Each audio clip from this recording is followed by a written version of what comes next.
how's it going? I'm looking for my controller. I don't really need it. Where is it? Oh. Oh my god. That was a weird spot. Found it.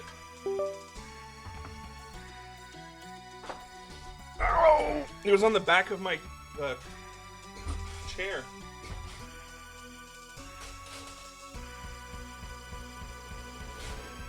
Very strange. A level 99 legend. Jason, say thank you for the 67 months. That is a lot of time. Oh, do you want me to do the thing? You want me to do the thing for you? Because I won't, okay?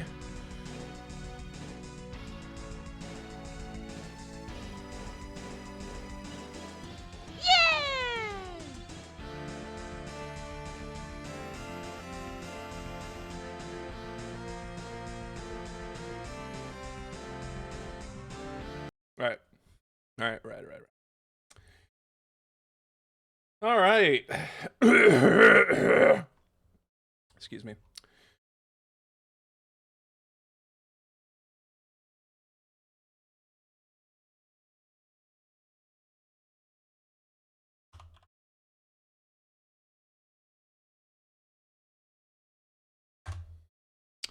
Let me post this into places real quick.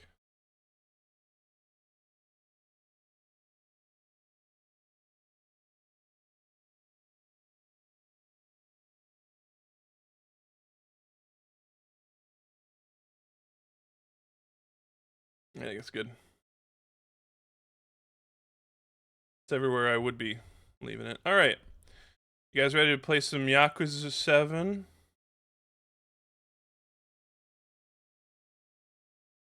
I've been wanting to play this for a minute.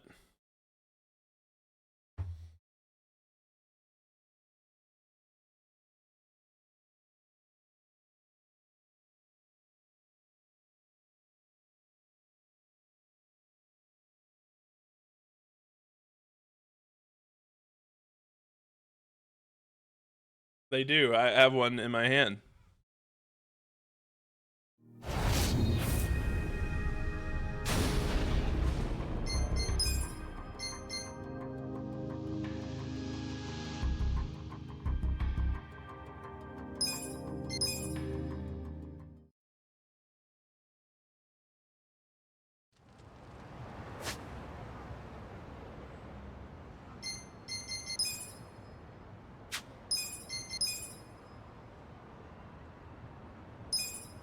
Deadbeat.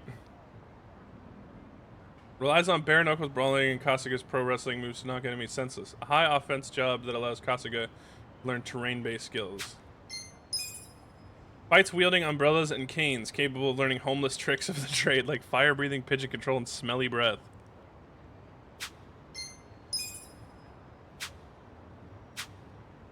Alright, so last time, we found the dollar, or the yen note, in Kasuga's jacket.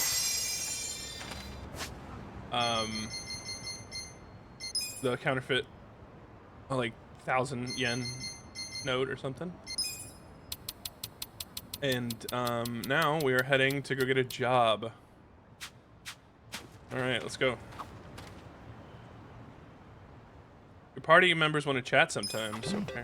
そういやよ、お前の背中は大層な入れ墨が入ってたじゃねえか。ありゃ竜か。いや、あれは竜じゃねえ。竜魚だ。竜魚。ああ。本当は竜を掘りたかったんだけどよ。なんで竜を掘らなかったんだよ。竜ってのはうちらの世界じゃ一流の極道の象徴みたいなもんなんだ。俺みたいなペーペーが軽々しく背負えるようなもんじゃねえんだよ。そういうもんなのか。まあでも竜魚ってのもなかなかかっこいいじゃねえか。だろう？俺も気に入ってんだ。いつかすげえ男になってよ、この竜魚を竜以上に輝かせてやりてって今はそう思ってんだ。へえ、いい心意気じゃねえか。ならそのためにはひとまず職くらい見つけねえとな。だよな。すまねえな、竜魚ちゃん。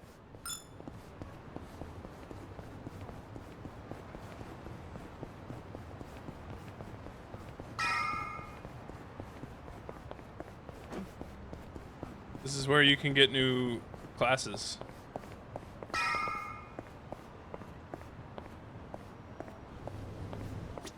Huh? Damn. Well, I'm disgusting looking. こんなにいんのかよ。若いやつも結構来てんな。一番、お前何歳だ42歳だ。ナンバーは確か41かな。どっちも望みは薄いな。年なんて関係ねえ。仕事ってのは熱意だ、熱意。だろ。熱意ね。やる気はあるっつってんだろ。まだまだ若いやつには負けねえよ。松尾さん、あなたお酒臭いですよ。そういった方は斡旋しかねますんで、まずお酒をやめて後日改めて来てください。バカ野郎、こんなとこ二度と来るのか。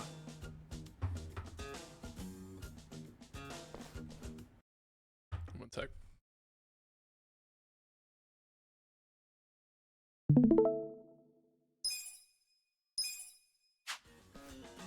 次の方。はい、よろしくお願いします。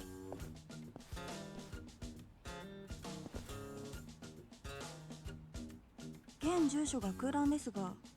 今住むところがなくて。でも仕事は真面目にやります。酒も飲んでません。では今回は特別に。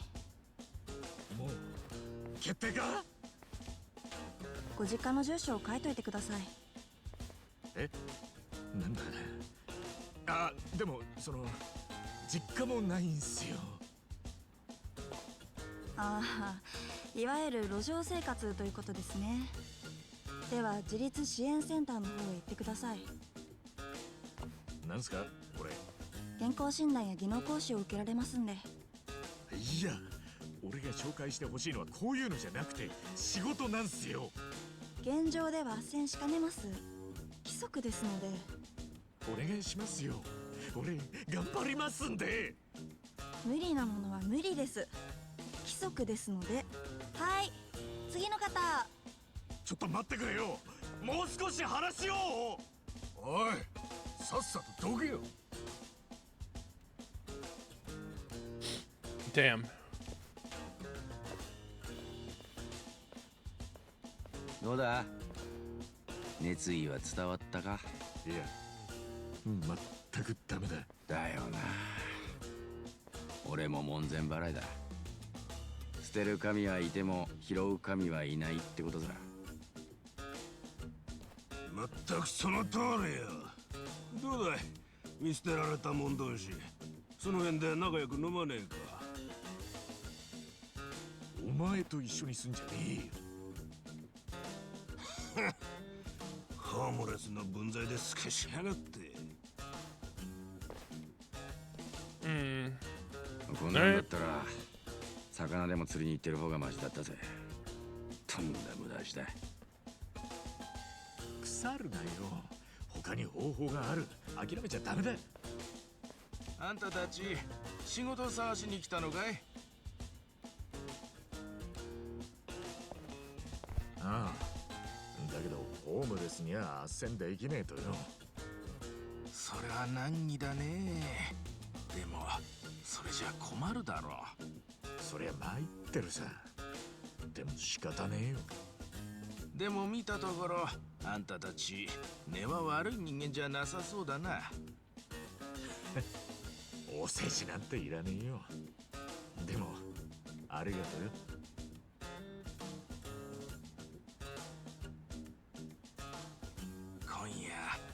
としたバイトをしないかい？と言っても雇い主は私じゃないよ。桜川の向こうにスナック街があるんだが、そこにハーバーライトっていうスナックがあってね、ママさんが今夜一晩だけバイトを探してるらしい。スナック？一体何すんだ？さあね、詳しくは知らんが、仕事をこなせば5000円ほどくれるみたいだよ。5000円はありがてえ。行ってみるか？ああ。ありがとな、おっちゃん。Thank you, old man.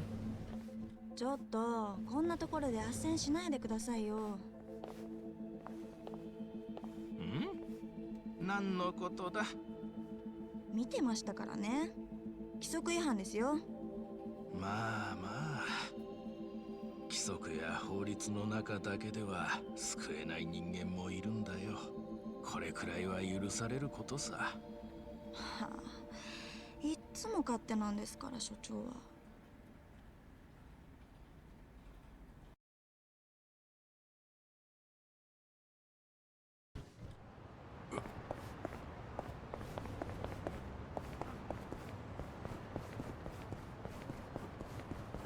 Oh my god.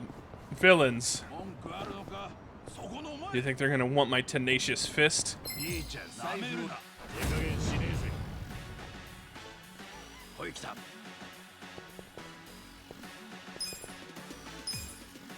見てろよ。してみろ。とっておき。よいしょ。Nice. よし、行くぞ。とっておきだ。見せてやるよ。Punched him in the back of the head.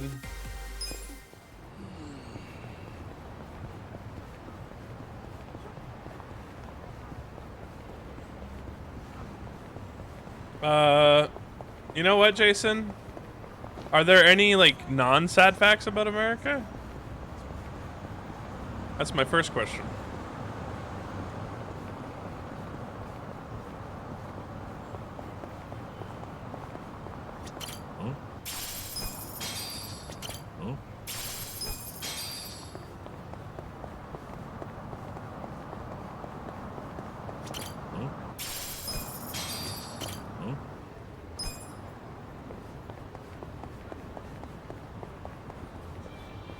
I gotta park it, didn't I?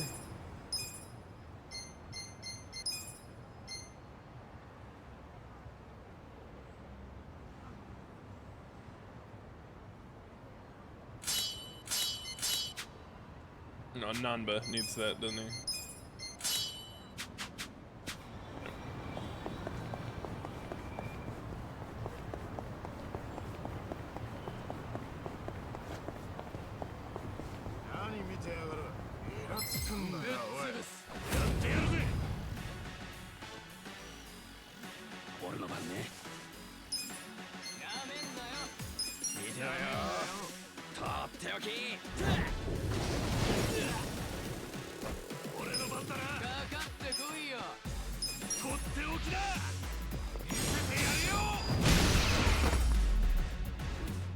I can't think of any at the moment.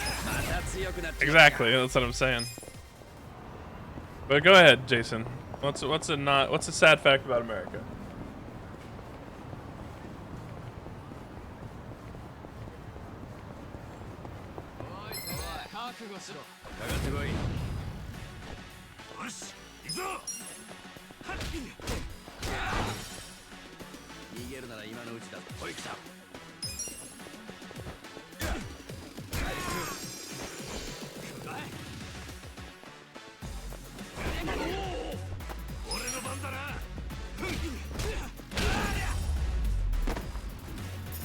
%40 to 60% of homeless people in America have jobs. Yep. I did know that one. Lovely bit of factoid there.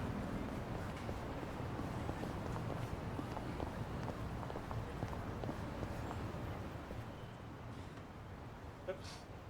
Oh, I do have chips. Oh my gosh.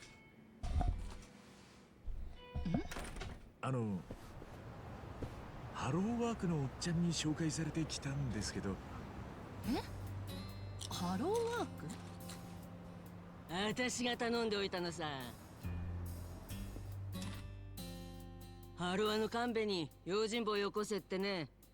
ちょっと浜子さん、勝手なことしないでよ。そんなの払うお金ないわよ。5000円で命張ってくれるなら安いもんさ。2人もよこしてくれるなんて神戸も気が利くね。ちょっと待ってくれよ。用心棒？命張るって。一体何の話だ？俺らに何させる気だ？一から説明してやるよ。こっち行きな、坊やたち。川沿いに店が並んでるだろ。全部ここと同じようなスナックさ。この辺りの店はもう何十年も泥棒に遭っててね。泥棒？泥棒って言っても盗むのは金じゃないよ。奴らが盗むのは電気さ。電気？東電ってやつか。ああ、あの電線を見てみな。この電線はずっと昔に奴らが勝手に張ったものさ。奴らって誰だ？あれってコミジュルじゃねえか。コミジュル？なんだそれ。もう話したろ。偉人さんの一つ、韓国マフィアだ。コミジュルって名前の組織なのか？いや、連中に名称はねえ。コミジュルってのはあの場所そのものの名前だ。じゃあそれがそのまま通り名になったってことだ。そういうこと。ここいらのスナックはずっとコミジュルに電気を使われ続けてんのさ。その電気代だけで1店舗あたり月数万はいくよ。もちろんコミジュルは払ってくんないから店が負担してんだよ。犯人がコミジュルって分かってんなら行動すりゃいいじゃねえか。とりあえず泥棒だからまず警察に連絡か。ではどこだ？それができりゃ誰も苦労しねえだろう。だよな、ばあさん。ま、そうだわね。え？なんでだよ。窃盗だぜ。警察様の出番だろう。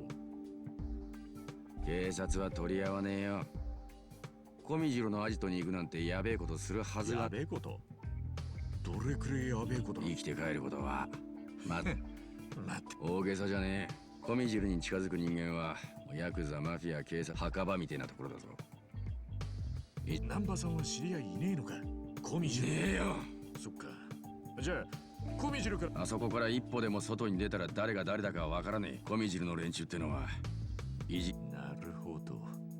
町じゃで行けばさ。そんな簡単に言わないでくれよ。そうだよな。ここら一番。お前何言ってんだよ。だったら電線切っちまえばいいんじゃねえ？バカよね。だよね。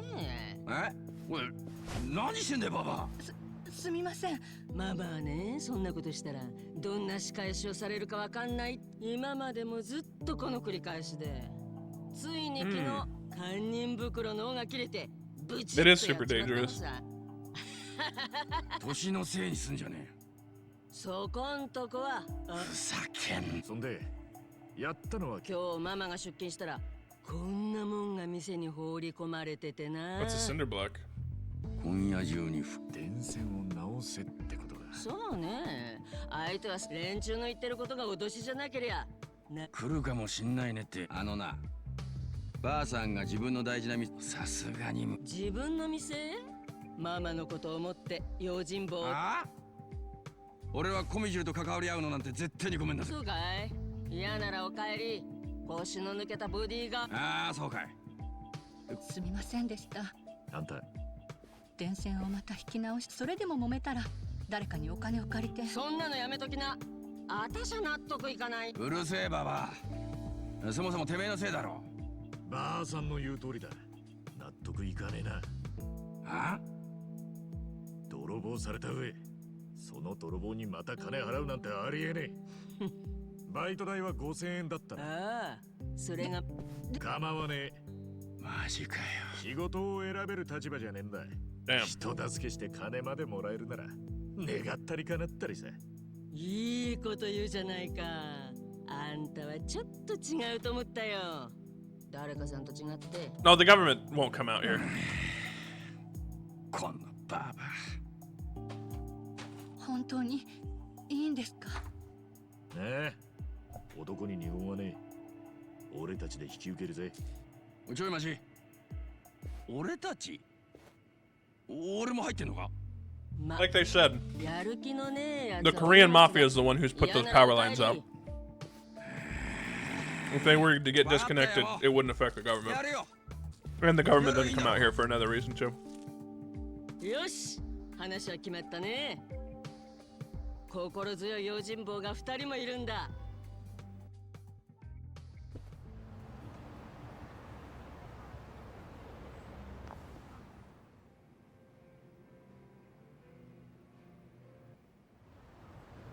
しかし不気味なビルだな。こんなに電線引っ張って奴ら一体何に使ってんだ？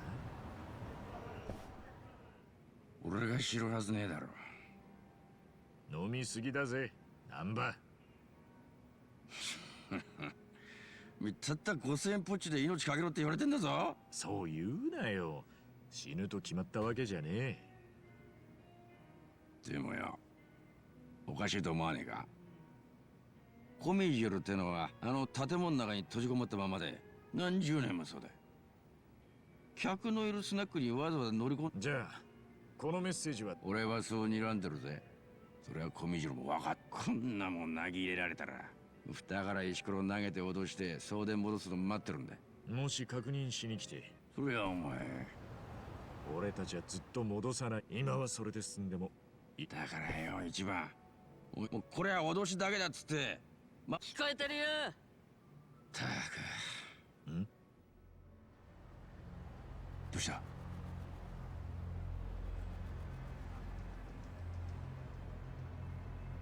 いや、あれ。誰もいねえじゃねえか。いや、さっき人影が。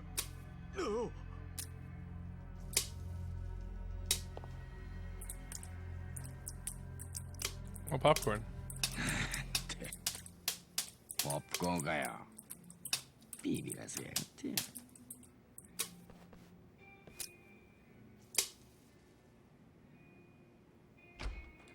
いらっしゃいませ。お客さん、うちは初めてでしたっけ？まあな。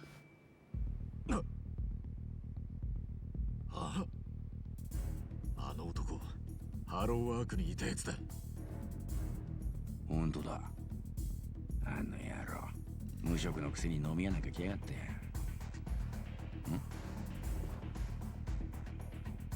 な。うわら！やめろ！お前、コミジュルなのか？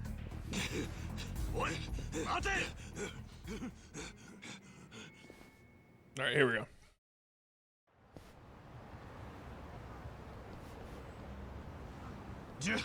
邪魔すんじゃねえ。なんであんなことしたんだ？え、雇われたんだ。お前を雇ったら知らねえよ。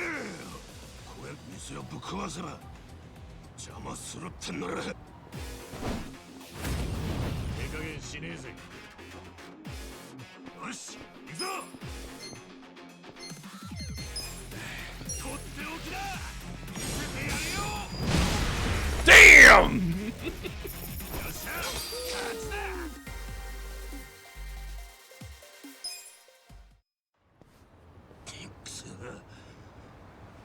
お前、名前なんだっけ？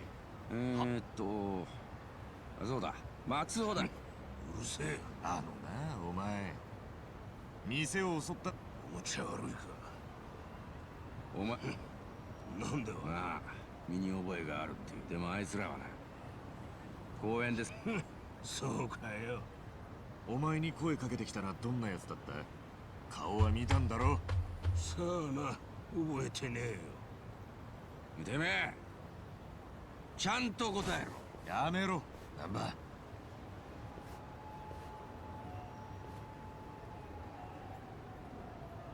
聞きたきゃあのアマに聞け。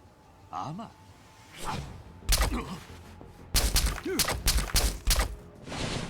お、待て！おい、一番。オーナー、やめとけ、一番。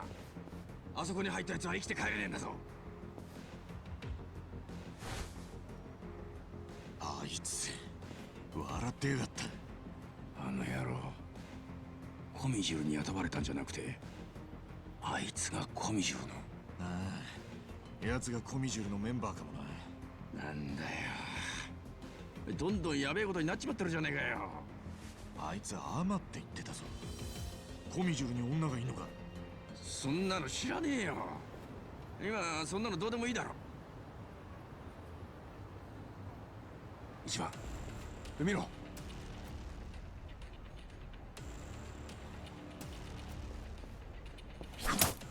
やべえ、逃げろ。どうすんだよ、殺されちまうよ。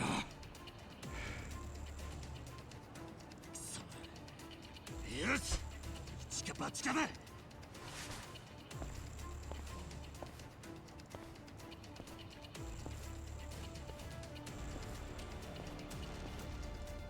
ーい、コミジュル隊よ。何してんだよ。あんたらが雇ったやつか。あんたらのお仲間かは知らねえけど、もうそっちに帰ったんだ。俺らも返しちゃくんねえか。ここで俺たち殺しても死体の始末ってのも大変だろ。やめとけって。あとそれとよ、スナックの電線の件だ。あれでスナックは廃業寸前なんだぜ。あんたらどっちみちあの店が潰れりゃ電気だ。お前の方こそ。あんたらも気合の入った組織なんだってな。だったらチンケな東電なんて。もう知らねえ。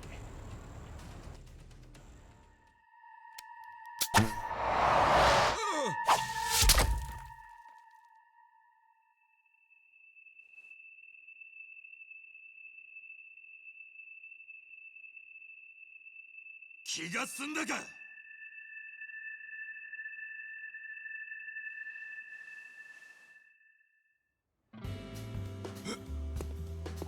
嘘。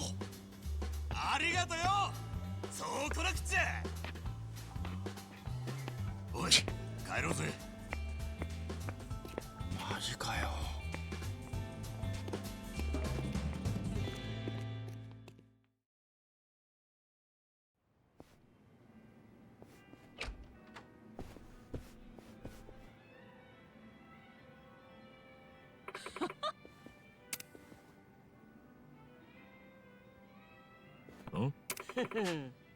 ありがとうございます。待った。え？はい。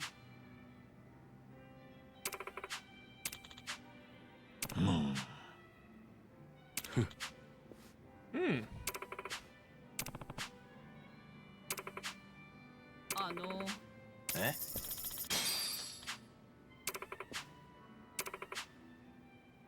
おう。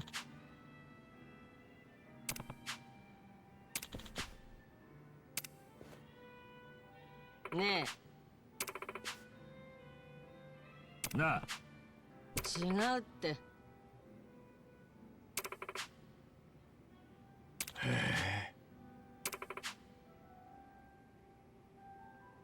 わかった。おう。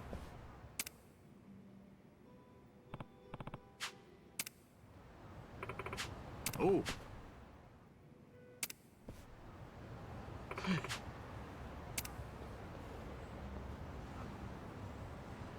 Damn, I can't wait until we're like 5 hours into this game now.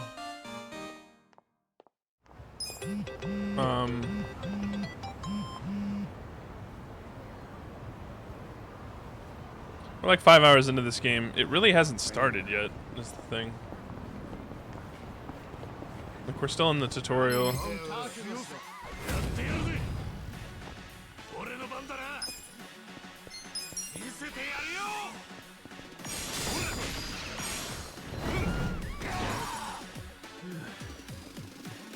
おい、来た。見てろよ。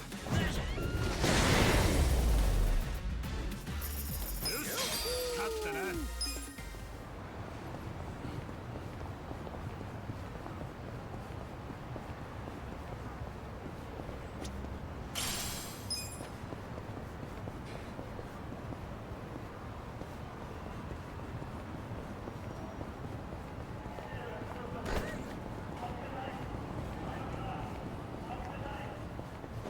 They are aggressive birds. Rage birds. A level 99 legend. Susie, thank you for the 33 months. Goodness. You're on 11-month streak. Beat him up like a dragon or something. I don't know this game. This isn't a beat 'em up. This is an RPG.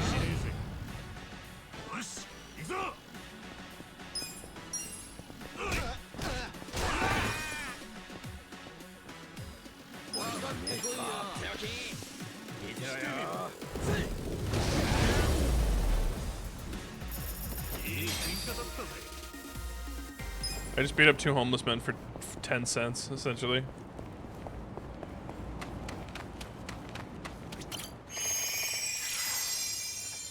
Oh, sleep time.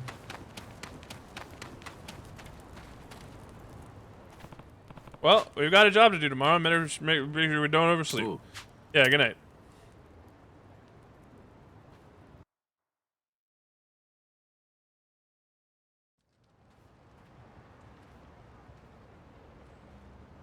Oh. Alright, let's head over to Hamako. Love that you still have the quarantine zone extension. Uh-oh. Hang on a sec. Let me take care of that. I just don't turn them off. Like, you know, it's just easier to keep them on there.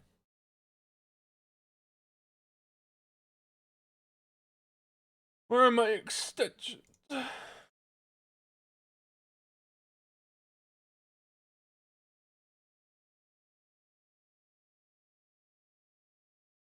Where are they?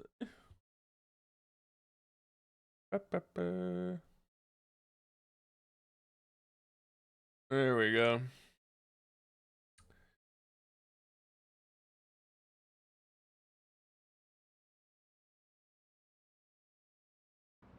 Okay.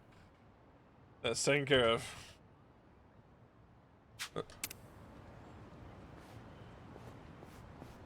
We won't be taking no for an answer, shit lips!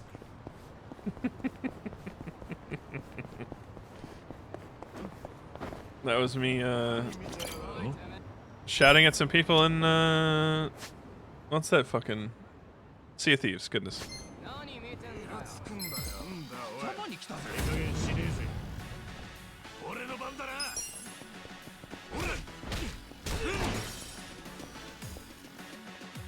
Use my bird! Bird attack!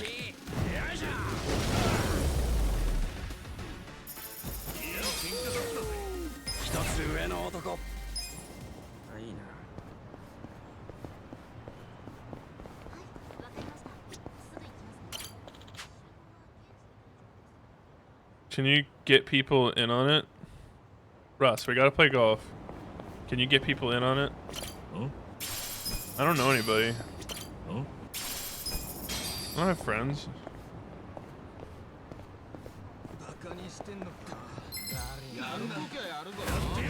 Try and get people in on it, probably.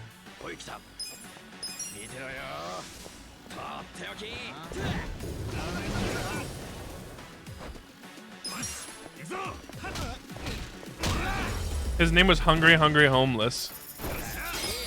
What'd I pay you for? You don't pay me. I hardly get paid by myself. Huh?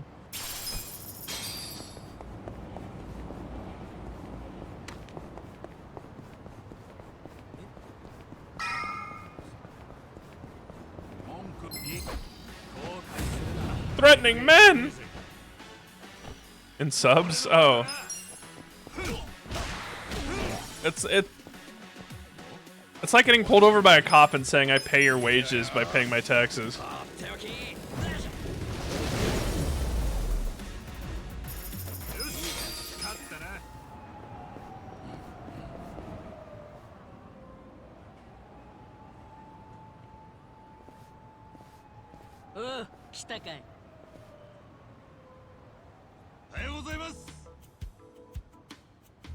I did my taxes already, and I already got my return.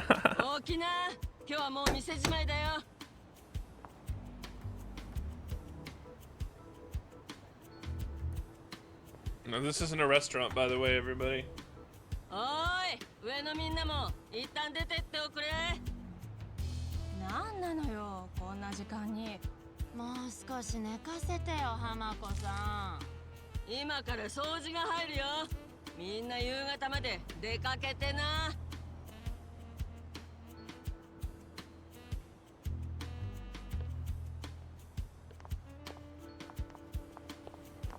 昨日あんた何人5人も相手してくたくたよ。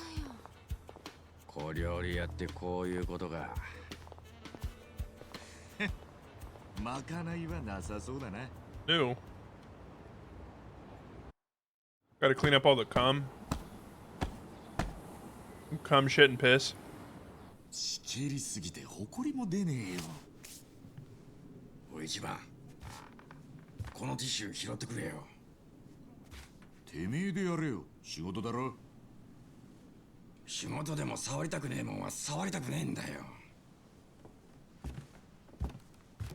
わがまま言ってると一生ホームレスのままだぞ。俺は潔癖用のホームレスなんだ。アホか。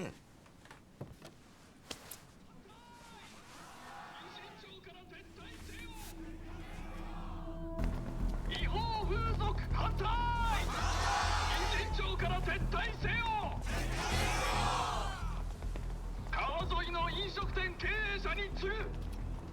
こちらはブリーチジャパン横浜地区リーダー久米である。違法風俗反対。近隣町から撤退せよ。川沿いの飲食店経営者に次ぐ。こちらはブリーチジャパン。なんだあれ。知らないのか。ブリーチジャパンだよ。違法風俗反対。近隣町から撤退せよ。ブリーチジャパン。いわゆる NPO ってやつだ。もう14、15年前か。全てのグレーゾーンを、世の中には白黒つけがたいグレーな領域が厳密には法に触れてるが、昔からの習慣、そこが犯罪の温床になっているって主張して、ブリーチってのは漂白って意味だよ。 BJ. グレーゾーンを漂白か。うん。横浜だけじゃなく、青木亮。今の東京。それって町の浄化作戦をやった。うん。青木亮は時代の寵児になってテレビや雑誌に政界に進出するタイミングでブリーチジャパンの代表は降りたが、今でもだからあんな。もしかしてはい。こちらの店舗は飲食店として役所に届けております。しかし2階に上がった客は中居の女性が運んでくるのでは。それはいかがわしい行為。近所に住む人間なら誰だって。 What, you don't like prostitution? れっきとした犯罪行為が何十年にもわたって堂々と行われているのです。しかし働かされる犯罪に加担する哀れな女性をなくすため。じゃかしんだよ、ガキンチョどもが。ここの女たちは頑張って働いてるだけさ。頑張っていれば。お前らみたいな鬼さんにどうこう言わ。だったらやましい気持ちがあるから。守るもんのためには仕方ねえ時も。守るものとは何ですか。借バカ金の。野郎。お前ら体張る女たちを何だと思ってんだ。病気の親を面倒見る娘もいりゃ、幼い子供を抱える母だっていいんだよ。みんな聞きましたか皆さん。犯罪でこ。 Okay. Let's talk about this for a second, guys. It's not always. See, okay. This is one of my biggest. This is something I really like about this game. It takes issues that are like, because it puts you in a very rare point of view, someone who has literally nothing, right? And you are fighting for every cent that you make. It's kind of interesting in that regard. Especially because you get to see the lives of other people around you too. And this is definitely one of those times. It's really nice, actually, because You see these people who are trying to clean up things and they think they're doing good, but really they're ruining job opportunities for people who are literally like scraping by. Not necessarily a good thing, but it is all they can do right now. 職業なんて関係ねえ。じゃあ連れてきてくださいよ。いちいち上げ足取るんじゃねえ。ほら、いないでしょ。ここにいるぜ。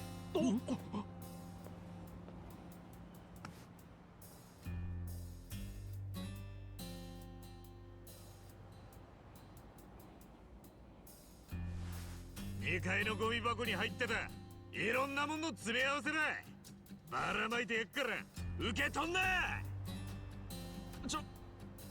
それってもしかして。そらよ。I'll throw cum rags at them.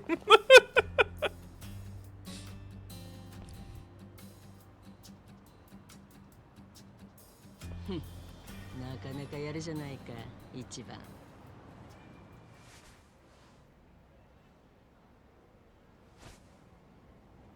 He's so cool. I love him.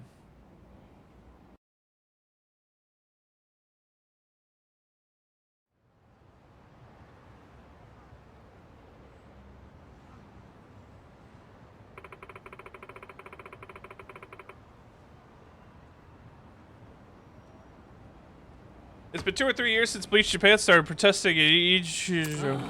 Now they're marching down almost every week. A lot of places have shut down thanks to them. But you're holding out for all the girls you got here, right? Most of them don't have Japanese citizenship. Their children or grandchildren are illegal immigrants. If I shut down, where would they go? If we're being honest, they'd probably fall in with some leeches who'd skim off most of their earnings. So So I do what I can to protect them myself, you know? They can keep it up. Who knows? I own the place, but I'm just leasing the land. The owner told me to leave, that'd be the end of it. You come back from uh-oh. This little shit. No, this isn't a protest. Bleach Japan helps downtrodden in the weak too. Give people like this our support. And they were just hanging around a hamburger joint in front of the station. They lived on cheap processed food their whole lives. They don't even know what a good meal tastes like. And that can stunt their growth. So I'm trying to give them an opportunity here. Tonight, Bleach Japan will cover the bill. What are you getting at? Oh, I just thought I'd take these boys on a feast of high-class cooking from this fine establishment. Oh. Ah.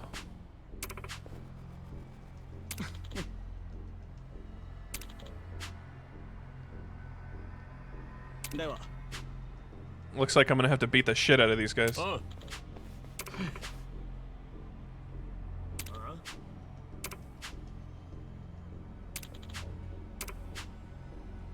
Oi. I'm gonna beat the ever-living fuck out of you guys. Oi. Oh, I see. So you're saying this place doesn't have anything to eat? You're gonna pretend that that wasn't your goal from the start? The sob story was as thin as paper. You guys got hired to mess with their business, so you get out of here. Oh, hey, the old guy's getting violent with us. You hit us first. I consider this self-defense. Oh, they all have knives.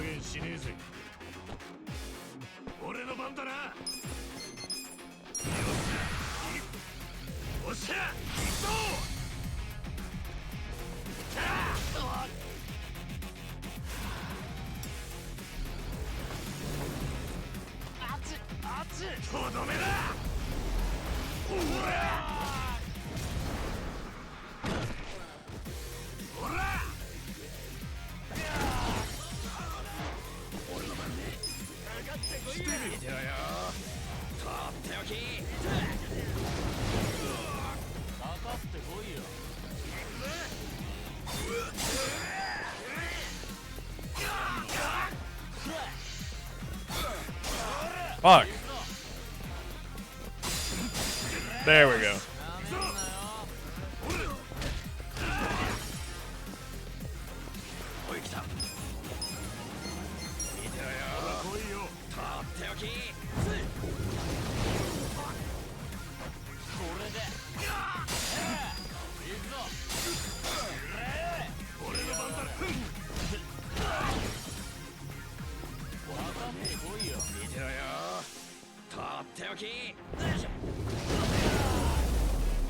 Nice. 60 whole cents. Wow. 強くなった気がするぜ。また強くなっちまったか。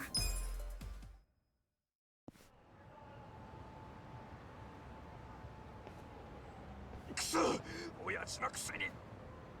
その元気がありゃちった親子。しかしブリーチひでえな。あの連中の大義名分は立派でも大義名分があるとはいえやってさてと悪いね。どういたしまして。ちょっと待ちね。んあんたたちホームここに住まないかい？2階の一部屋をえ、本当にいいのか？でも一部屋潰す余裕なんてあんの？うん、別に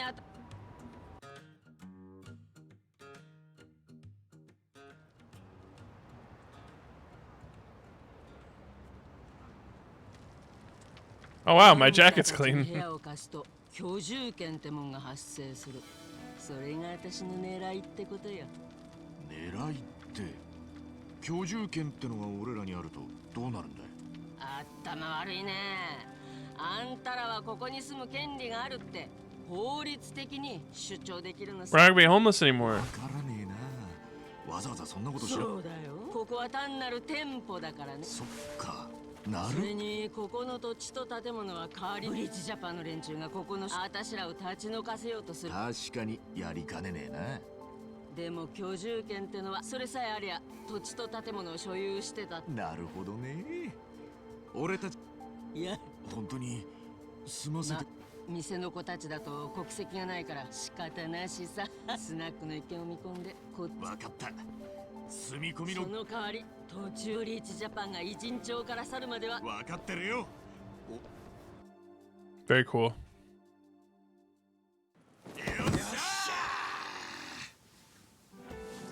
お見ろ一番、天井があるぞ。天井が。おお、これが俺たちの城だ。立派なもんだぜ。最高だぜ。布団もふかふか。いや、やっぱしけてんな。それくらいなんだよ。俺は潔癖なんだよ。その布団の匂いにはこの店の歴史と年季が詰まってんだよ。しかしホームレスから脱出できるなんて思ってもみなかったな。ありがとうな一番。バカ、礼を言うのは俺の方じゃねえか。難波がいなかったら俺は死んでたんだぜ。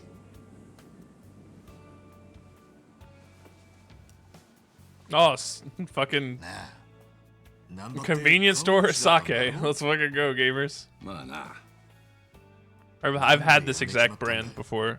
It's pretty good. 病院の薬をくすねて闇で売ってたんだ。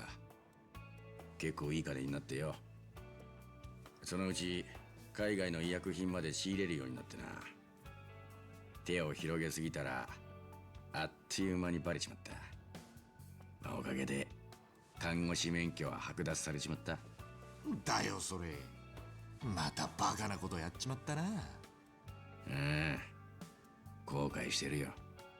でもここからやり直しはいいじゃねえか。看護師は無理でもまた新しい目標だってできるだろう。 I love that Ichiban just has a clean suit. そういう一番はなんか目標があるのか？いや、わかんねえ。ずっと追いかけてきた背中が目の前から消えちまったんだ。俺はその背中しか見てこなかったから他のことなんて。 Damn. 組長さんのことか？ああ、まあお前なら何だってできるだろう。簡単に言うなよ。もう40超えてんだぜ。お前さっき俺には随分簡単に言ってくれたくせによ。だったな、悪い。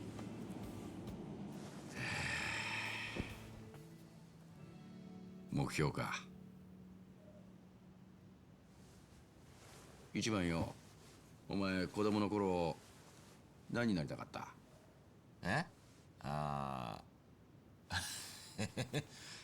なんだっけな。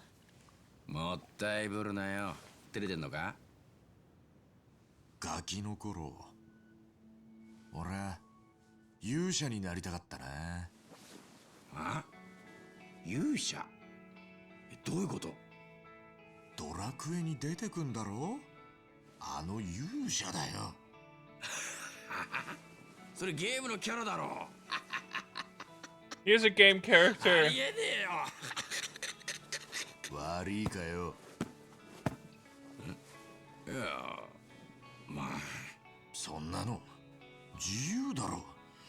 なりたいもんになりてって、そんな夢見るから Hell yeah, they are. 自由だろ。だよな。一番 Damn right. なんだよ。なりゃいいじゃねえかよ、勇者。うん、なるべきだ。やめてくれよ、それガキの頃に思ってただけで。でも今目標はねえんだろ。じゃあ残ってる目標はそれしかねえじゃねえか。酔っ払ったのか？だいたいそんなの職業でもねえし。 It did today. そりゃ職業じゃねえよ。でも勇者ってのはスライム倒していつか成り上がってなるもんだろ。生き様だろ。成り上がる。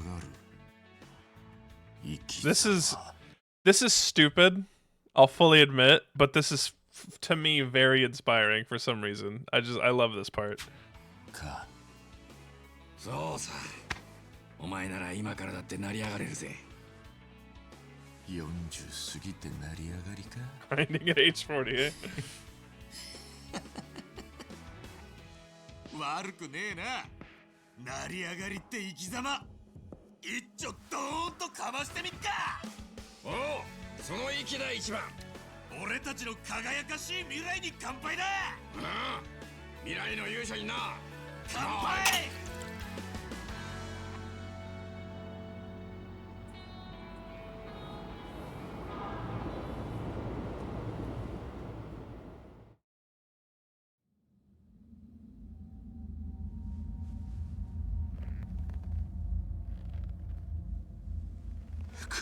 勘弁してくれ。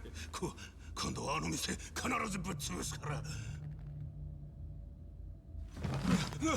失敗して悪かった。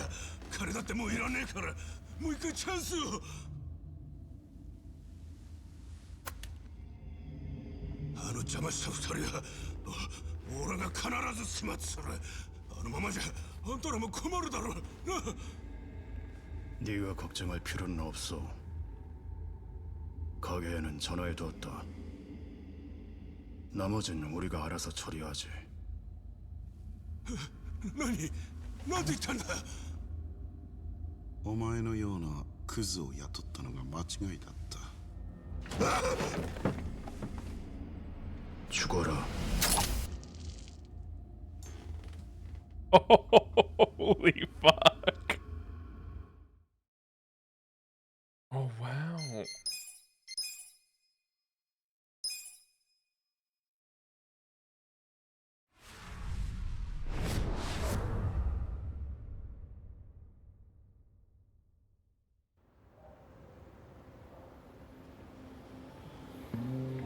Yeah, Dachi.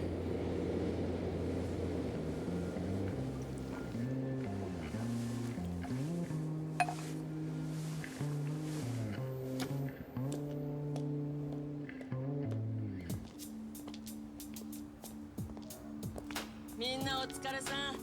また今夜な。遊び歩いて無駄遣いするんじゃないよ。はーい、また今夜。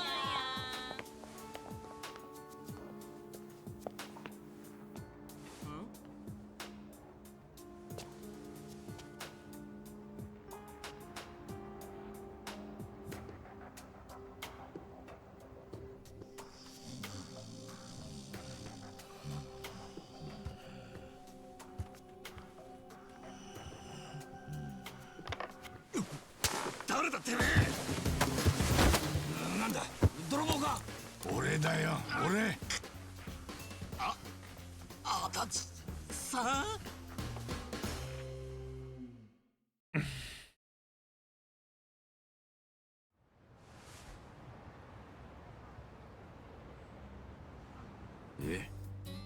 神奈川県警の刑事。元刑事。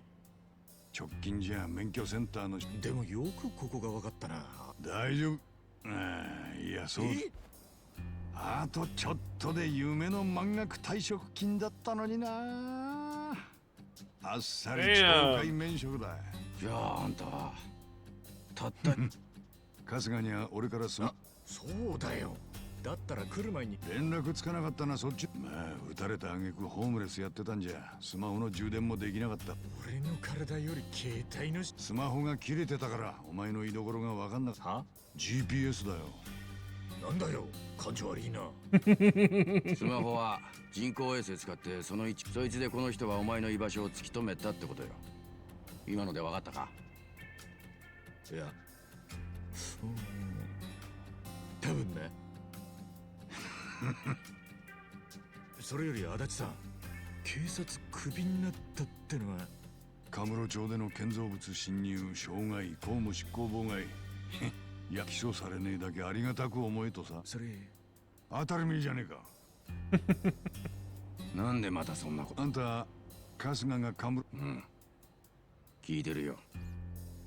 撃たれた場所は警視庁と年頃にしてる近江連合幹部会。俺は春日がそこへ忍び込んでいくのを手助けした。それを誠にけしからんとご立腹なのがで我が神奈川県警は。すまねえ足立さん。悪いと思ってんなら協力しろや。そうか。警視総監だよ。警視総監がなんだよ。あいつは近江連合と癒着してるはずなんだ。俺はその裏をつかみて。そんなの警視総監と繋がってんのは近江連合は春日が昔その子分だった。今でも俺はおやっさんの子分だよ。おめでたい。つっても首。まあ復讐。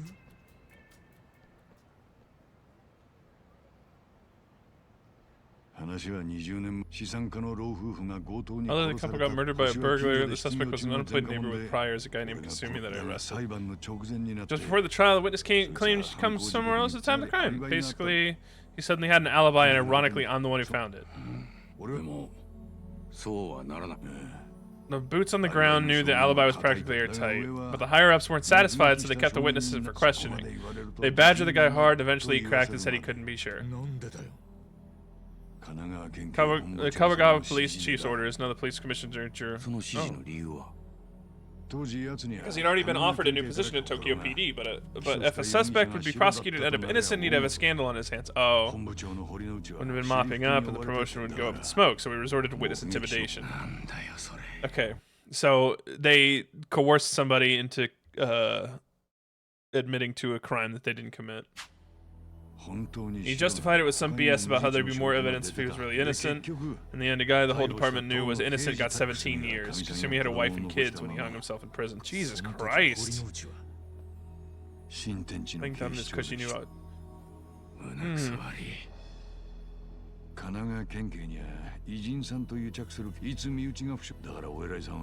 Brass will do just about anything to get out of Kanagawa. Nobody wants to go down the ship. Still, though, they'd convict an innocent man over it? I thought the same, but when I was back when I was green, so I leaked the alibi to the media. Horinochi wasn't some bureaucrat with a badge, though. He came through the public security. He had all kinds of connections, and he found out about the leak real quick. The info never made it to the public, and the next thing you know, I'm stamping licenses. Not sure why I didn't get fired. Horinochi must have figured you'd be safe. If I were smart, I'd just let the whole thing go. But if I did, I couldn't face Kumi in the afterlife. 男が3人も集まって何乳くり合ってんだい？なあ、浜子さん、おはよう。何がおはようだ。もうあんたたち今日は。あ、やべえ。そうだった。早く行かねえといい求人。悪いな、足立さん。俺だったら俺も。俺だって今無職。一問？ねえってそんなもん。貯金なんて小学生のお年だ。だから退職金当てに。免許センター勤めのくせに。うるせえ。俺は酒と。ほら。Yeah.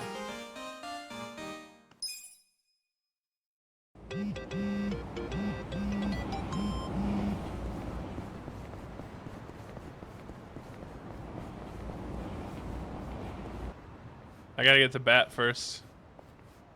Hey, what's that thing?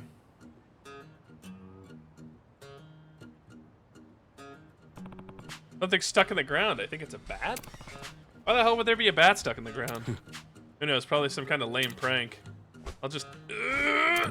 Hey, what are you doing? Isn't it obvious? Trying to pull the damn bat out. But if we pawned it, we could get a few hundred yen.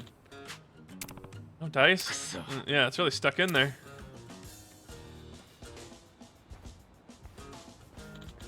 Tadashi-san, you're strong. You give it a shot. Here, let me at it.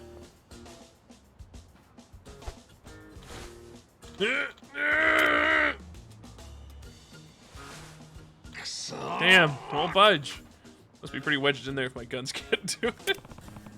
You two are pathetic. I'll show you how it's done.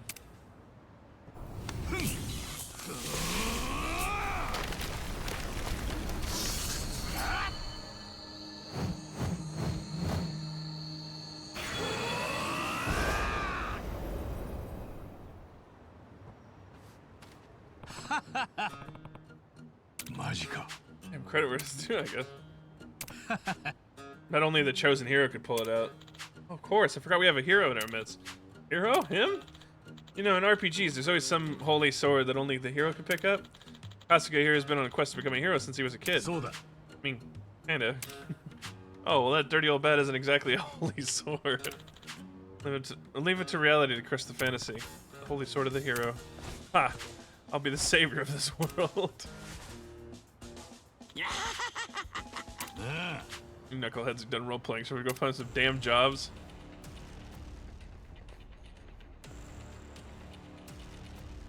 No. You guys, you having a good time? Well, sorry, but we're dad hunters, so we make this simple. Fork over all your cash. Three middle-aged dudes and no cash? You need to lie better than that, you old bastards. Oh. Hey, Mr. Hero, feel like using that holy sword to smite some monsters? Alright, so now we're hero. The hero class, which is... I'm just gonna keep Kasuga that. What just happened? Did you guys see those transform? Huh? What are you raving about? Not all the hero stuff going to your head? Too much gaming, Mr. Unemployed. It's just me? Well, whatever. More fun that way.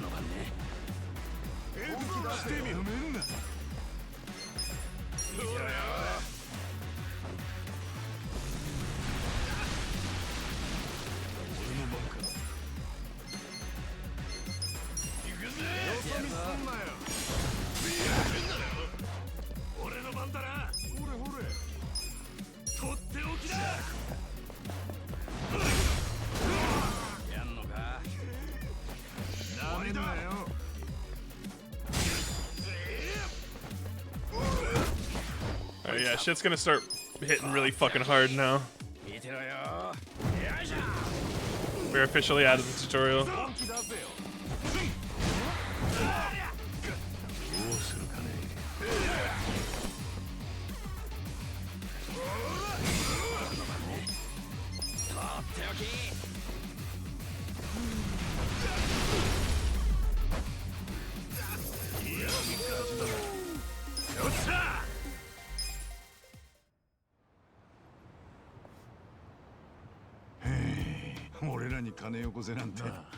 さっき戦ってる最中によ。あ？いや、ホラーが変身して見えたんだって。大した妄想力。妄想？まあお前は思い込んだら止まらねえ。自分が勇者だと強く思い込みすぎて。思い込み。まあでもそれくらい思い込みが激しいやつじゃない。Every hero is delusional fool somewhere deep down, right? 要は自称だろ？自称。よし。やっぱり俺は。Enemies throughout the city will change their appearance according to Kasuga's wild imagination. 調子のいいやつだぜ。今の勇者様のパーティーにはそうだな。まず本当に。Life is really like a video game. Always trying to think the name. All right, let's go get jobs. I really like the job system in this. I think it's pretty cool. I am still collecting coins.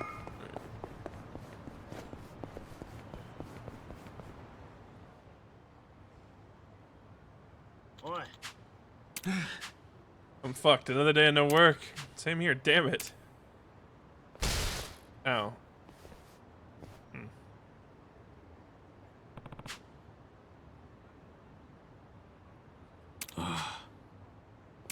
Well, don't let it get to you. Just gotta be patient. Oh, Dachi? You're right, it's a Dachi. Uh-oh. Friends of yours? Can't say I remember them. Like hell you don't. You ruined our lives. Did I? I take it arrested you at some point or another. I don't just forget the Yokohama Pink Panthers. Inchijo's top burglary ring? Oh yeah, that makes me... How long has it been since I busted you guys? 20 years? Now we can't even work. It's not Dutch's fault you guys got busted. You cop too, bro? No, we're just here to find some work.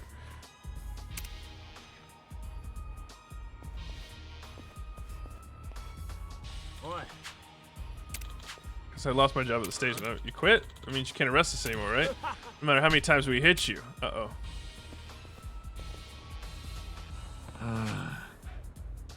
Alright.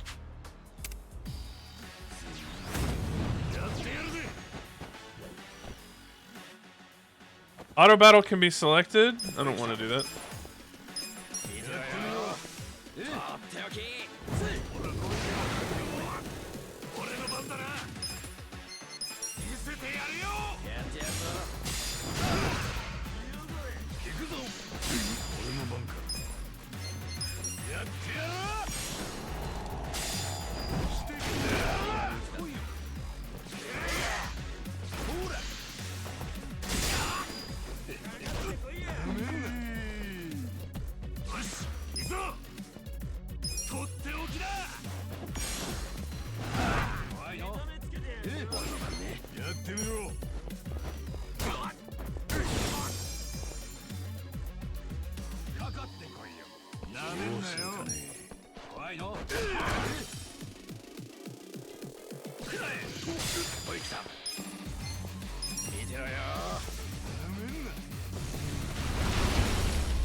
Oh, fuck. You arrested so many people you don't even remember what they all look like? I like history now, but I don't have to deal with shit like that when I wore a badge. It's gonna be my new norm. Real? I don't want to be anywhere near you then. Hello, work awaits.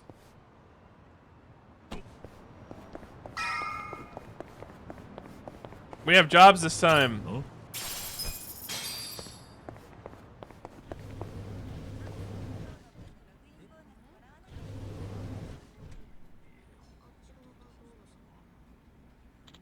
Next. Hi. No.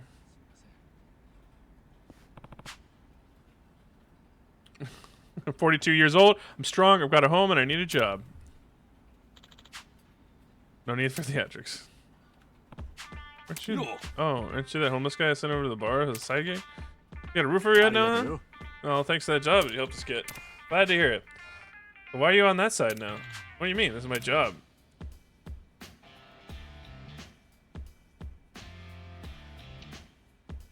He's the director of Hello Work. Director?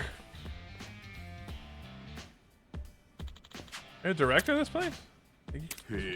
Oh, you made some friends. Yeah, my party's got 3 people in it now. Party, huh? You play games, Kasuga-kun? Yeah, I'm a big Dragon Quest fan. Dragon Quest, that's a good one. I play it myself. Anyway, let's see what jobs are here. Just want to warn you, I made an exception last time. I was trying to see if a couple homeless guys could stand on their own feet. Now we're doing this legitimately. I have to follow the rules. Golden rule. I can only assign you jobs that you're qualified for. Even in Dragon Quest, some jobs are locked if the character reaches a certain level of skill, right? Think of it like that. Life is like a video game. Sure. My current experience. Ex-con, a bum, and a fired cop. Here's the best I can do for you right now.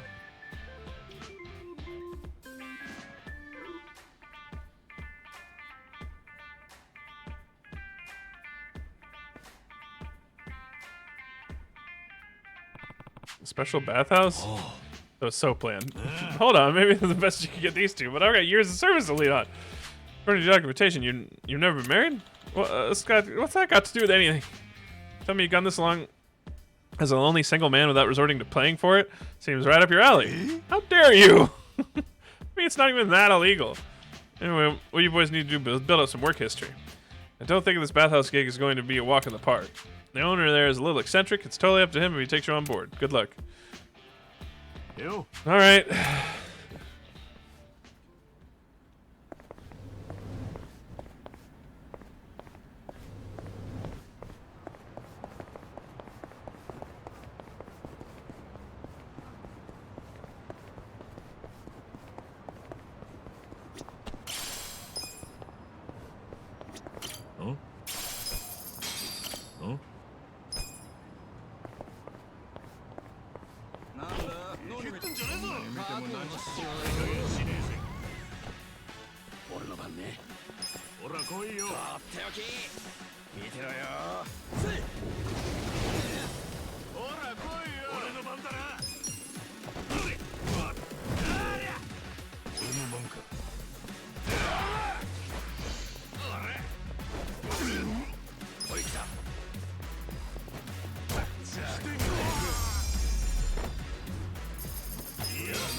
I lost everything in the divorce. I get food.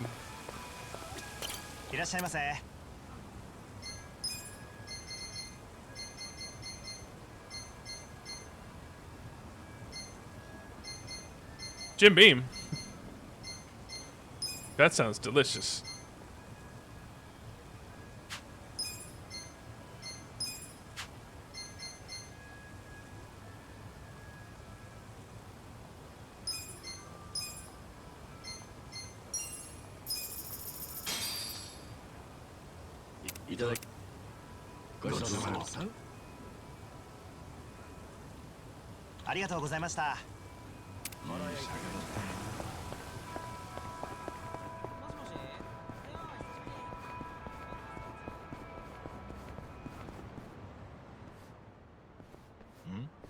Uh-oh. Yeah.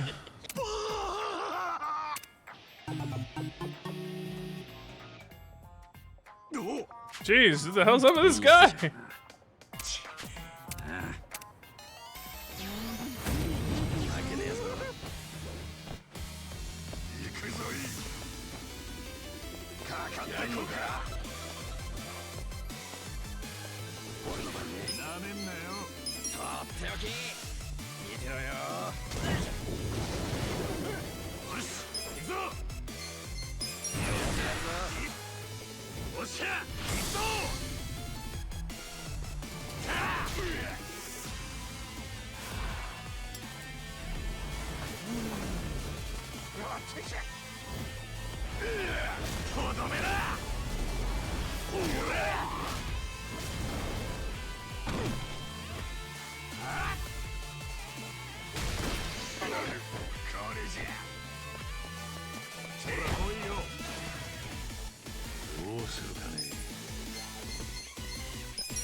No.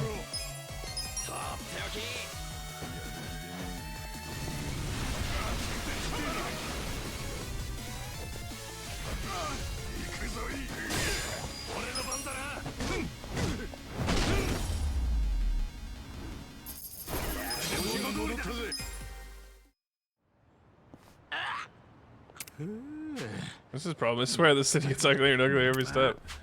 You get used to it. Prefer not to. Huh? No, I run into an unclassified sooner or later. No, let's see the data you're hiding. Scientific name, what should it be? Turncoat Titillator should do it. Hey, what are you doing? Sorry, I've been tracking rare specimen and I might got a little carried away. You're what, some kind of researcher? Yeah, the name's Professor Morikasa. Most people call me the Sujimon Sensei. Catch your interest? How about swing by my lab? I can explain more there. The thing's helping me seduce that specimen. I'll make you some tea or snacks or whatever you like. I don't know, doesn't he seem a little sketchy to you? この町では生きていけねえし。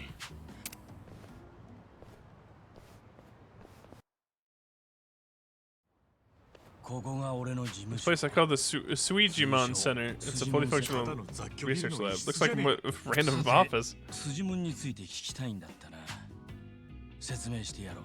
筋門とはその筋のものという意味だ。はあ。まあ要は危険な人間のこと。俺は下手に絡んだらボコボコにされるような危険な人間で。それは平和？この世界。 特にこの偉人帳だが実際にどんな種類の危険なだろう多くの人が What kind of bad guys are out there? How can I identify them? You generally left to wonder without an そ answer. してそれがわからないがゆえに今も誰かがだから俺は危険な人間がどんなやつで何種類いるか正確にデータとしてなるほどな。おっさん、うさんくさい割にはいいこと考えてんじゃねえか。だがなんでそんなまあ過去にいろいろあってな俺はとにかくデータの収集はそれがなデータを収集するために危険人物に近づくとまあ、どこかにすぐに危険に巻き込まれそうでなおかつそういうやつが見つかるといい。おいちょっと待ってくれ。なんだまさか勘がいいやつは嫌いじゃないぜ。戦うことになってしまった時にどうせお前らみたいな連中はならついでに協力とは頼む。完成の暁にはお礼も出させても。お礼だってよ。俺に押し付けたぐ。分かったよ。ありがとう。恩に切る。で、登録ってのはああ簡単だよ。まずは俺のさてあとは筋門のああ Oh shit. なんだこいつ登録の仕方を教えるために俺が用意したああよくわからん。じゃあ赤だな。よしお前らは赤のサポートに回れ。さてそうだそのアプリは敵を倒すとむちゃくちゃさあ行け。かかってこい。俺の番ね。ほら来いよ。見てろよ。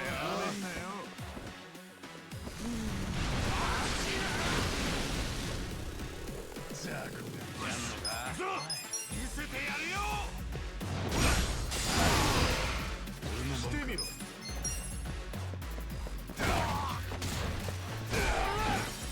逃げるなら今のうちだぞ。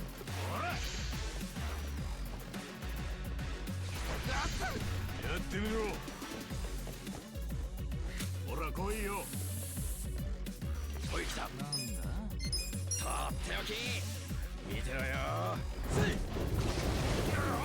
俺の番だな。やってやるぞ。とっておきだ。どうするかね。なめんなよ。行くぞ。やってみろ。俺の番ね。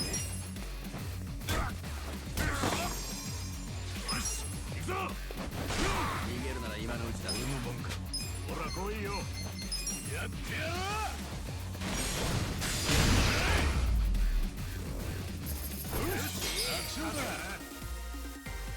また強くなっちまったか。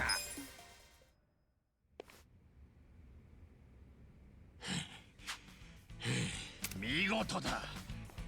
お前らを選んそいつはどうも。 That's kind of you. ああほら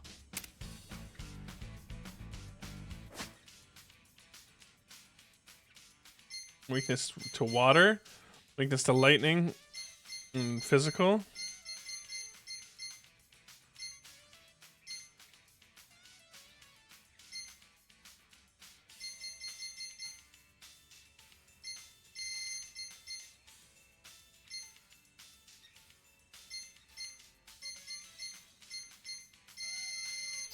こんな感じで色集めた数により報酬はなんだか面倒なことに巻き込ま。ああ、報酬ももらえるみたいだし。まあ、それじゃこの世界の It's Pokemon. It's Yakuza Pokemon.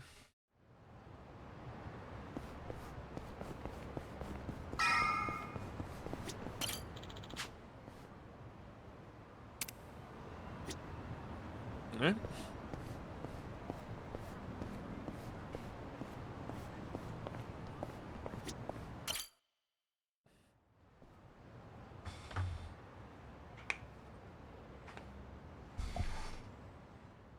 Ah, 水木さん、終了時間過ぎてるけど。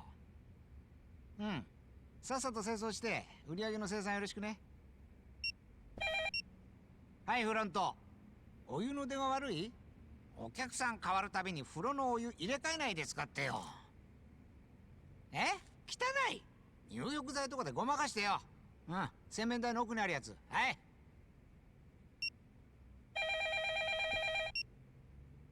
はい、乙姫ランドでございます。なんだ、菜の葉ちゃん。ああ、そう。休むってこと？で、君確か先々週も生理だったよね。そんなに休まれちゃ困るんだよ。一度病院行って検査を受けてお薬でももらってくれば。生理不順なのか何なのか知らないけど、そんなに休んでたら親父さんの施設代払えなくなっちゃうんじゃないの？早く死んでくれれば楽なんだろうけど、まだまだ生きてそうなんでしょ？ん？泣いてんの？やめてよ！うちは人生相談所じゃないんだからさ。はい、じゃあまた。あ、体調良くなったらすぐ出勤してよ。はい、じゃあ。はあ、たくやってらんないね、最近の子は。はいはい、求人の方ね。お待たせしましたね。ダメだ。悪いが俺ここじゃ働けねえわ。同感だな。胸くそ悪すぎる。お前もそうだろ？ん？なんだ、あんたら喧嘩を売るためにやってきたのか？ハロワの親父からはなんとか雇ってもらえないかって言われてたんだがな。何でもやる根性のある連中だからってさ。あのおっさんが何でもやるって言ったって、こっちにも選ぶ権利はある。まあ、あの神戸って所長には申し訳ないが、やめとこう。世の中他にも仕事はたくさんある。行こうぜ、春日。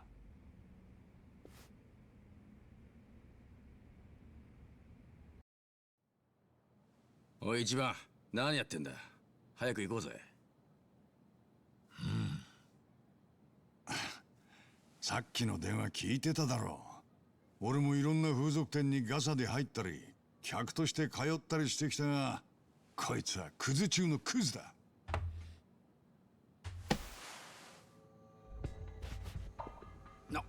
なんだ、暴力か？ケツ持ちを追うぞ、ケツ持ち。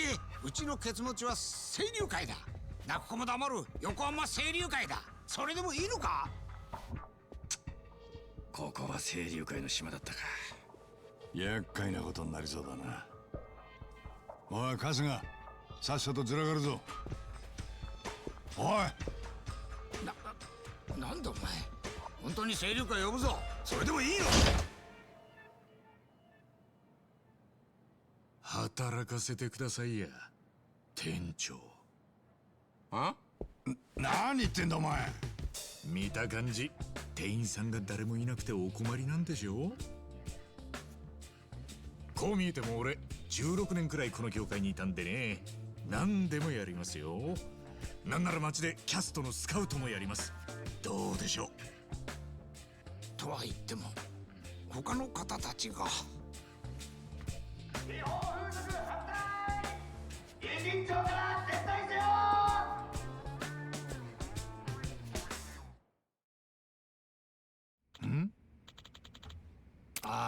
A group of press called Bleach Japan. Can't believe they're already back. Same guys as the other day? They've been demonstrating in front of my shop for a few days in a row like clockwork. It's a pain in the ass.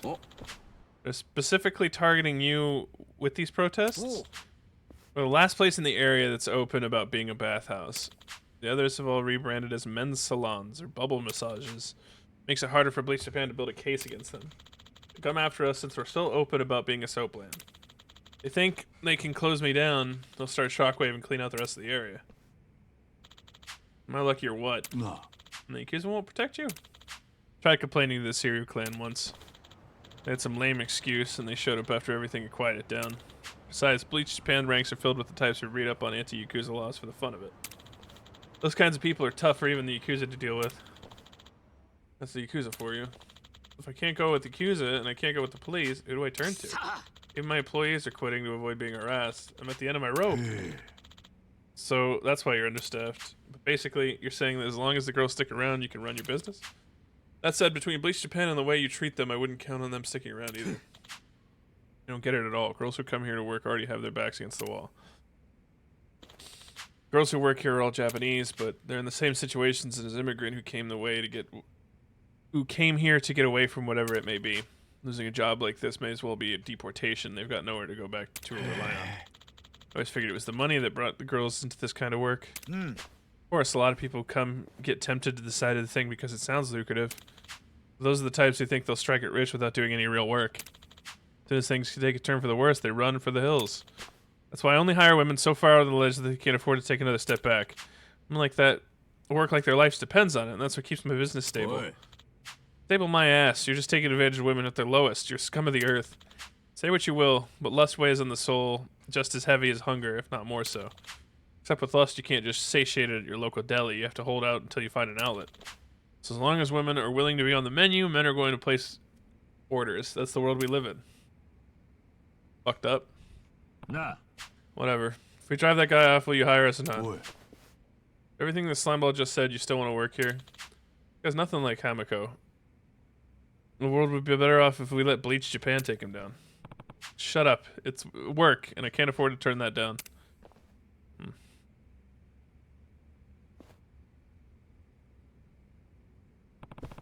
take the job, and I'll get it done right. You gonna hire us or not? Fine.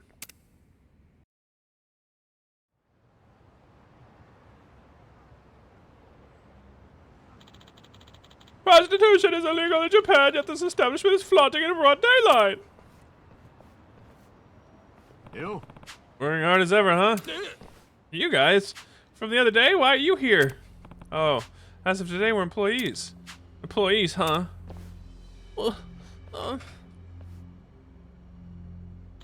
My friends, the accomplices of criminals, the purveyors of prostitution have made themselves known. Huh? Sorry, criminals? If that was the case, why aren't we getting arrested? Because soul plans are dodging the laws by registering themselves as public bathhouses. My friends, this is what we call a gray zone. The dark stains on Japan's underwear. Let's turn this gray to white. We must bleach it out. And what about you? You think you're some kind of pure and clean soul yourself? Never committed a single crime? Of course I obey the law. That's the obligation of every righteous citizen.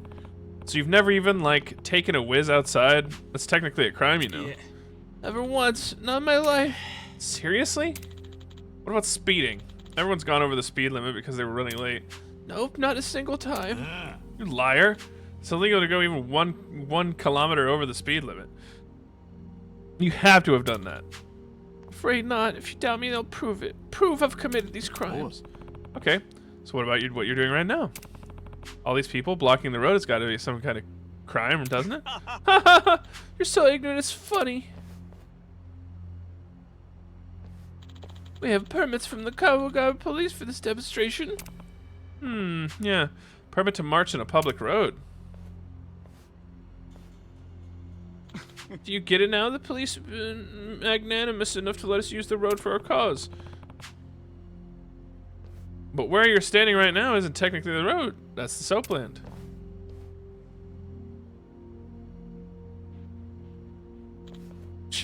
I just got a little overzealous. Also, it says that there's only supposed to be 10 of you. Oh. I'm no mathematician, but it looks like there's more than that. We just got more support than usual today. That's the nature of a protest. The number of people can fluctuate up until the day of. If you don't like it, file a police report. I don't want to get your hopes up about them coming down to do a head count.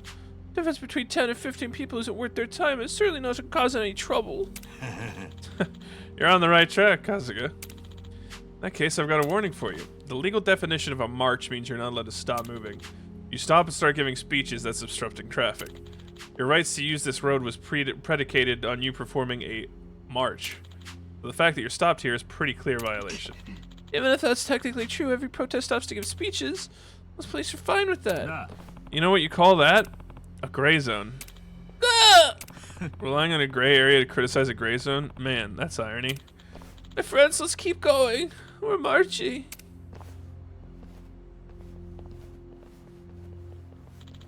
Prostitution's gotta go, no more in Ninjuko.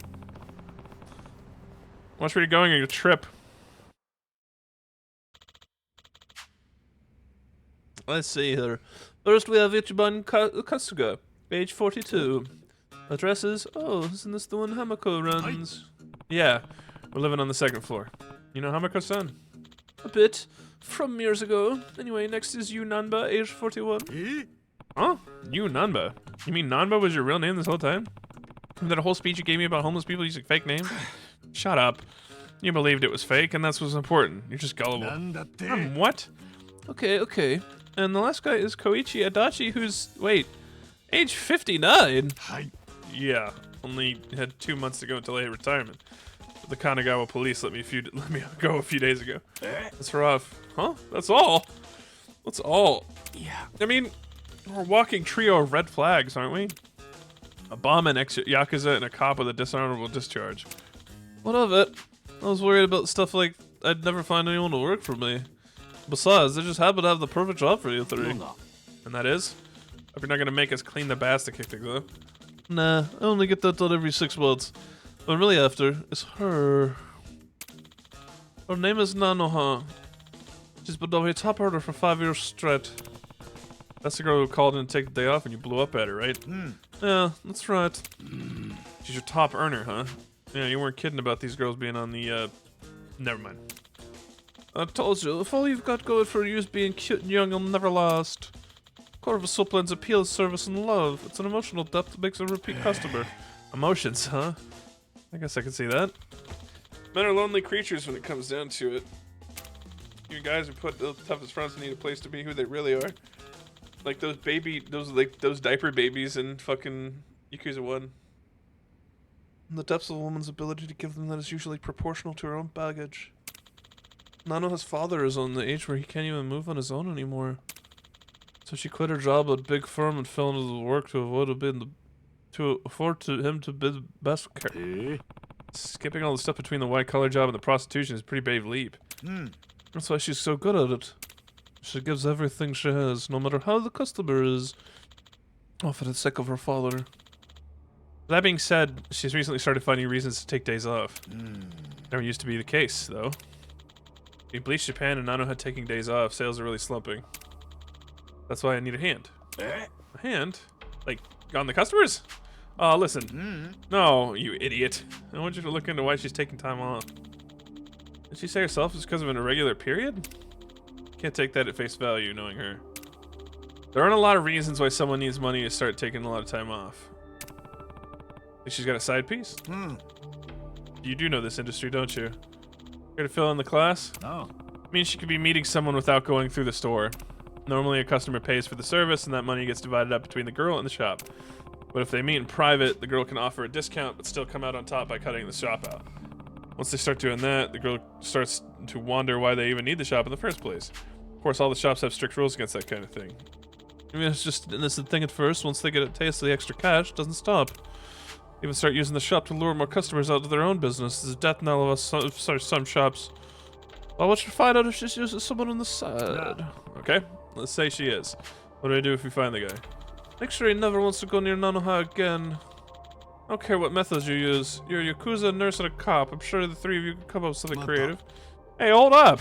Shouldn't you be using the Shuriken for this kind of thing? Think of them like car insurance. If you use them the wrong way, they increase your premiums. But it's cheaper if I could solve the problem myself. That's the boss for you. Always has a trick or two. Okay, could you tell us where Nanoha-san lives for starters? Actually, it seems like she's been couch surfing for a while and hasn't got home in quite some time. How the heck do we find her? Keep an eye on her pocket on the pocket cafe. She'll show up. She hangs out there a lot. For the price of a cup of coffee, she can stay for hours and use free Wi-Fi and charge her phone. So I'll hope for the best. Get her to start coming back regularly, and I'll have a suitable payment for you. Okay. Sounds to me like he hired us as cheap detectives. Nonomiya is quite a schemer. He seems sloppy, but he knows his employees both on and off the clock. Doing it on purpose, he's good. Doesn't mean he's not a scumbag. His bottom line's all he cares about. I don't think so, actually. Huh? Maybe it's not true all the time, but yeah, most subplans profit off their workers' misfortunes. You mean like their debt or their family issues? They prey on people like that, right? Basically. The women work hard to get out of that situation, and the shop supports them. I'm not cool with the way Nonomiya talks about people, but he's not sugarcoating anything either. He understands the reality of business. Well, that's one way of putting it. I grew up surrounded by every kind of sleazebag Kamurocho could throw in those doors. I bet this guy's actually got a lot of love for his girls. Take him any day over the shithead who doesn't care why the girls get jobs there in the first place. Well, just because I hate shitheads doesn't mean I have to like sleazebags, so let's find this proof and get paid. Let's start with this cafe.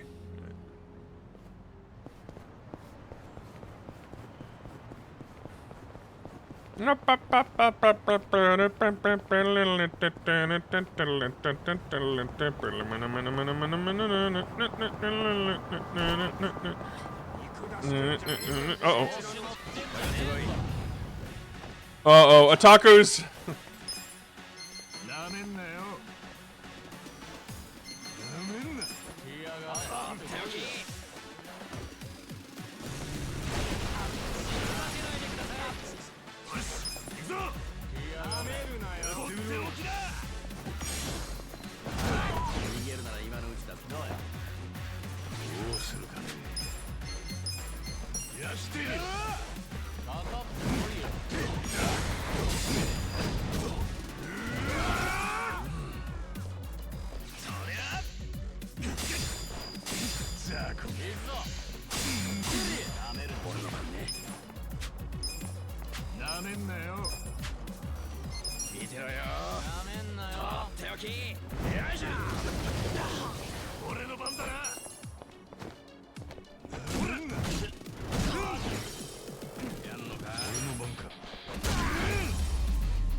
All right.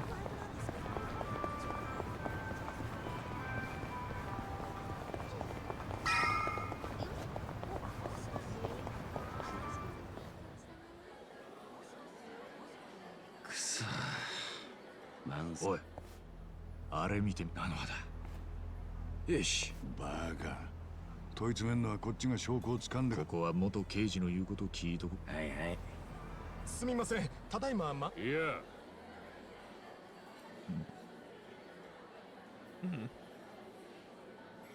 菜の葉の前に座ったな。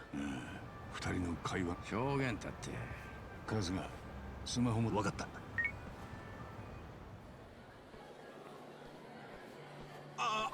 すみません。悪いが便所だけ貸してくれねえか。はい。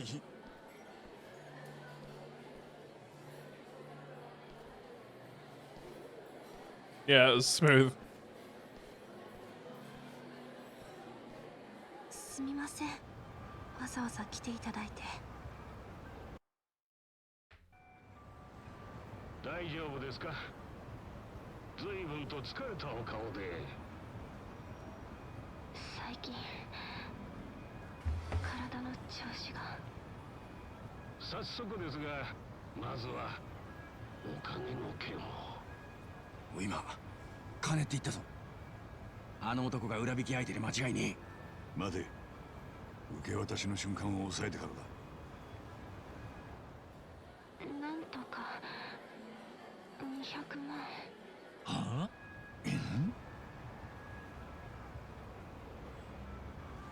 残り300万。もしも10日後に結婚します。でもやっぱり。まさかお父さんにと言ったのはあなたですよ。今さら。いえ、お願いします。でもそんなに。そうですね。やっぱりわかるでしょう。でも完璧に。はい。でも父も。え大丈夫ですね。はい。すべてが、お父さんもあなたもなれますから。父に会うことは。それはできません。その方がいい。父をお願いします。わかりました。さあ、もう行きなさい。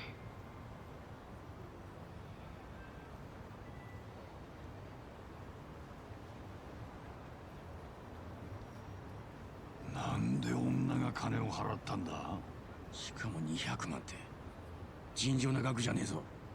菜の葉さんは何か事件に巻き込まれてるんじゃ。事件ってどんな？詳しいことは本人に聞いてみるしかねえ。なあ、悪い。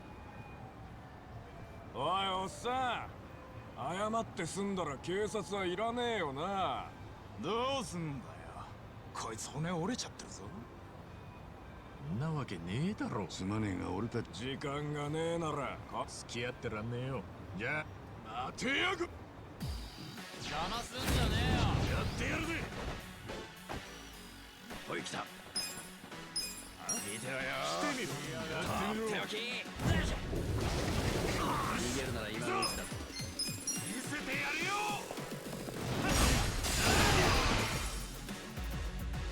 どうするかね。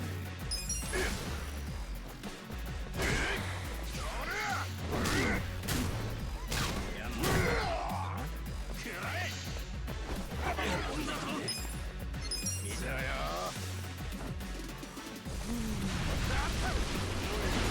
来いよ。俺の番だな。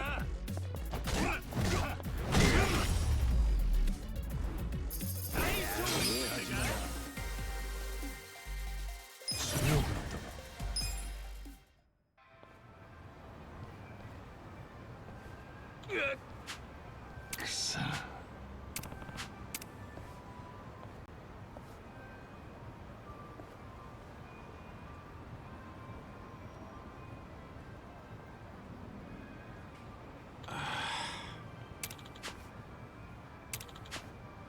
おい。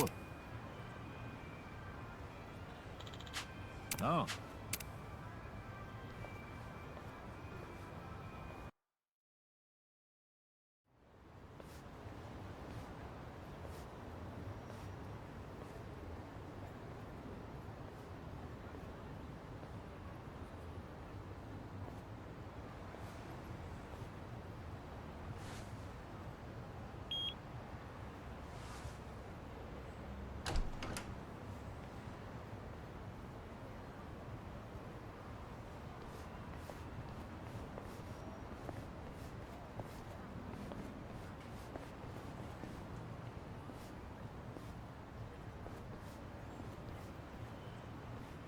社会福祉法人。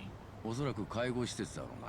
こいつは確か何十年も前に広域財団が買収したと聞いてはいたがな。日だまりの城か。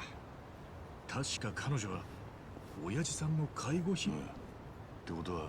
じゃあさっきサテンで会ってなんだとすりゃ何の事件もねえよ。どんなに高級な施設だからって200万も施設の中で渡すならまだわかるが、喫茶店の会話を彼女はあの男にはい、平間こちらに。ああ、お父様はこちらにご入居ですが。俺らその向田菜の葉さんの職。すいませんが、面会はし。いや、実は俺も自分の親父のことで介護施設菜の葉さんからここが素晴らしい。申し訳ございません。当施設では入居契約が。え？内部の様子はホームそちらをご覧になってください。質問。見学さえできねえなんて。Hmm. An old folks home that doesn't even let you go in. Fucking crazy.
Oh, RPG.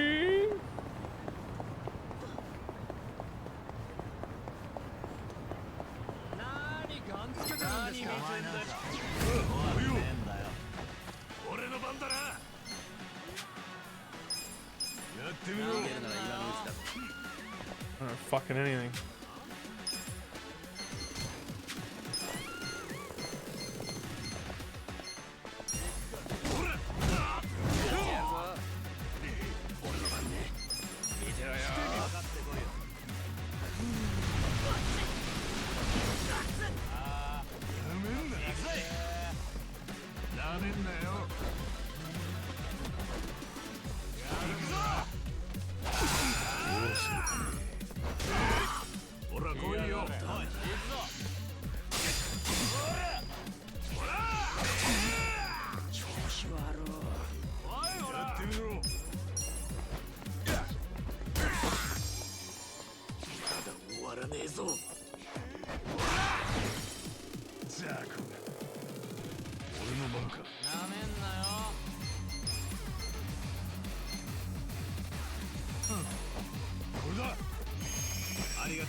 I need a level. Goodness.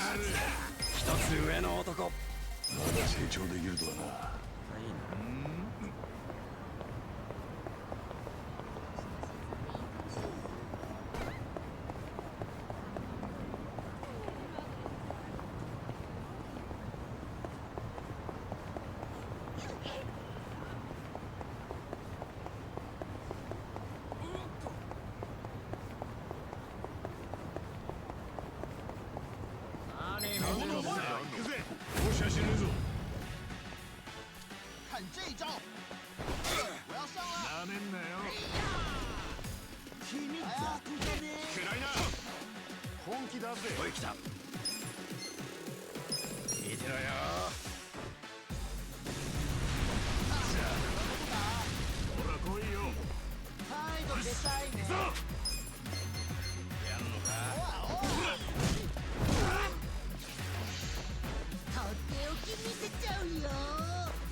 めるな。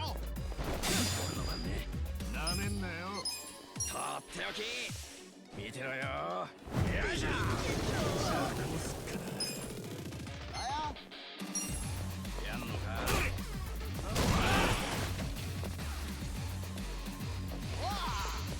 仕留める。ほら本気出せよ。これ以上は。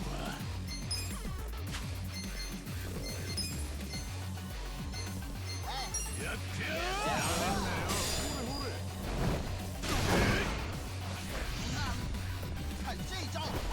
やってみろ。面白かねえ。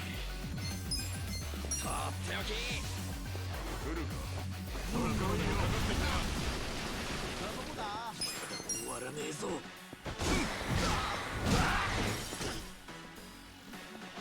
終わりだ。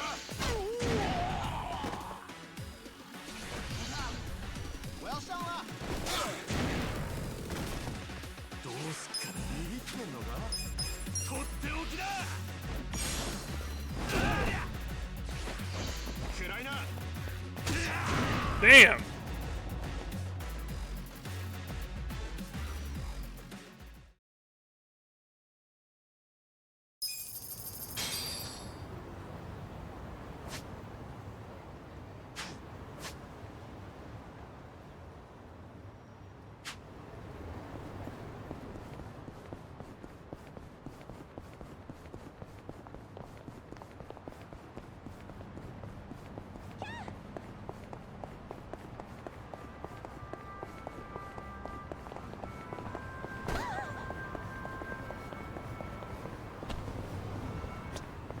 いらっしゃいませ。いただきます。ごちそうさま。ありがとうございました。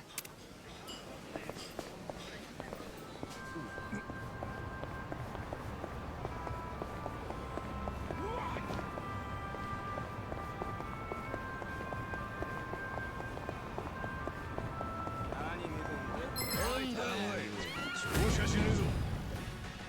よし、行くぞ。見せてやるよ。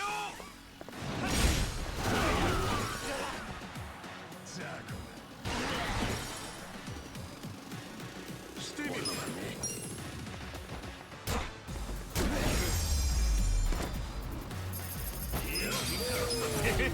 強くなった気がするぜ。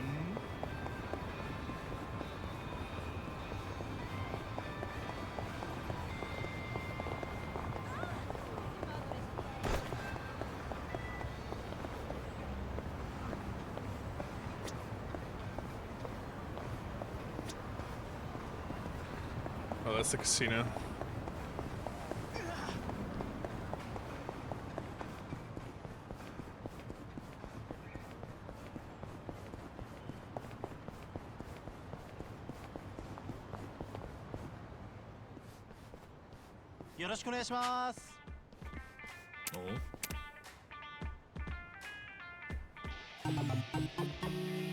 Oh yeah. 何もらった What we got here? Who knows? Probably some sex services on it. おいおい。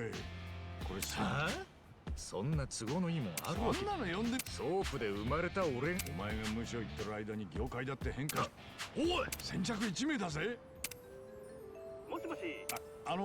先着1名。はい、おめでとう。よっしゃー。はい。ではお客様。おう、名前は足立だ。治安の悪い場所ですからね。一番人気を。うちの良さを味わってほしいです。向かわせるってここに。ホテルどうだったんだい。いや、聞いて驚け。一番本当だ。最近の風俗はお待たせしました。いや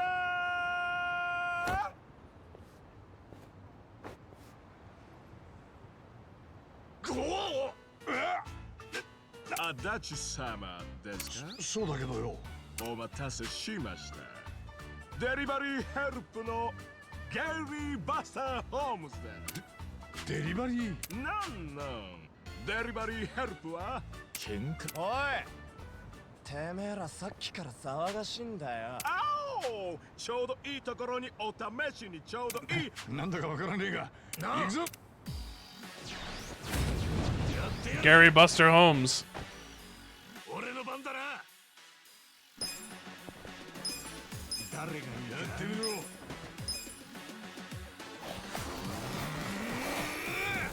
いつに決めた。デリバリーよろしく。即死と副上司のみはサービススタート。ウィキーネ左ネ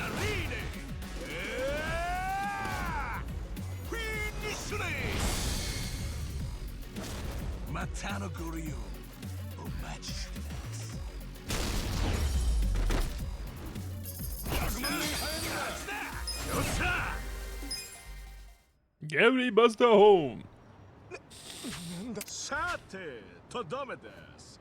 即死と副これにて無料キャンペーンは終了です。次からはお金がかかる。それでは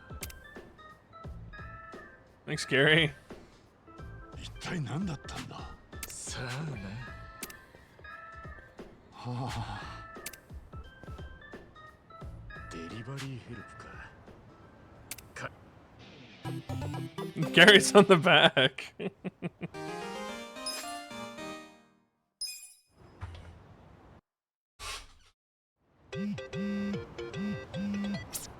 You help pounding your enemies?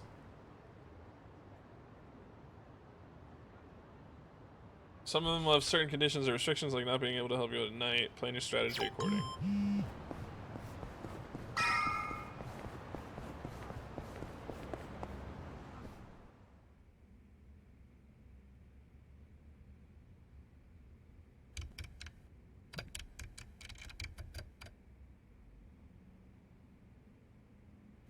居費用500万円。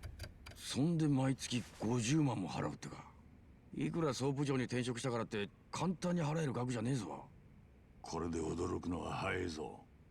見てみろ、このエクセレントコースってやつを。入居費2000万、月額100万。なんだこれ。いわゆるビップルームってやつだろうな。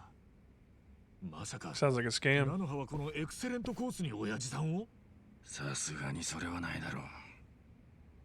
いや、菜の葉ならあり得る。菜の葉はそういう子なんだよ。菜の葉にとって親父さんは唯一の家族なんだ。大企業に就職したのも、そこを辞めてうちに来たのも、全ては男手一つで育ててくれた親父さんのためだ。親父さんが最後を過ごす場所として最高の場所を用意したかったんだろう。高い施設に入れたとは思っていたが、まさかここまでとは。菜の葉のやつ、親父さんのこととなるとほんと無茶しやがる。店長、本当は裏引き云々より彼女のことが純粋に心配で俺らに調べさせたんだな。ああ、店で起きたトラブルは俺が守ってやれる。でも外で何かあっても俺は何もしてやれねえ。うちの店は訳ありの子ばっかりだ。あの子たちにいつ何が起きてもおかしくない。だから長く休むやつがいると落ち着かねえんだよ。あんた、本当は従業員思いのいい店長じゃないか。口が悪いもんで誤解しちまったよ。菜の葉の裏引き相手はもう探さなくていいよ。彼女が親父さんのために危険を冒してでも裏引きしなきゃいけねえなら邪魔する権利はない。俺は目をつむるしかねえ。おそらく彼女は裏引きしちゃいねえっすよ。え？今日見た彼女は髪の毛もボサボサでひどくやつれてました。店長に電話してきた通り、彼女は体調を崩してるのは間違いないよ。見た感じだと心労で参ってるって感じだったな。心労？理由はおそらく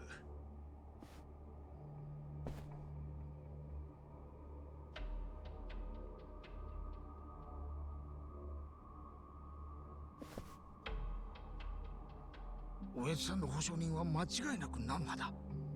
その菜の葉が親父さん、今日だって施設の人間に今日の200万は入居費用の、おそらく施設は親父さんに合わせないつもりなんじゃねえのか。本当ありえねえ話じゃねえな。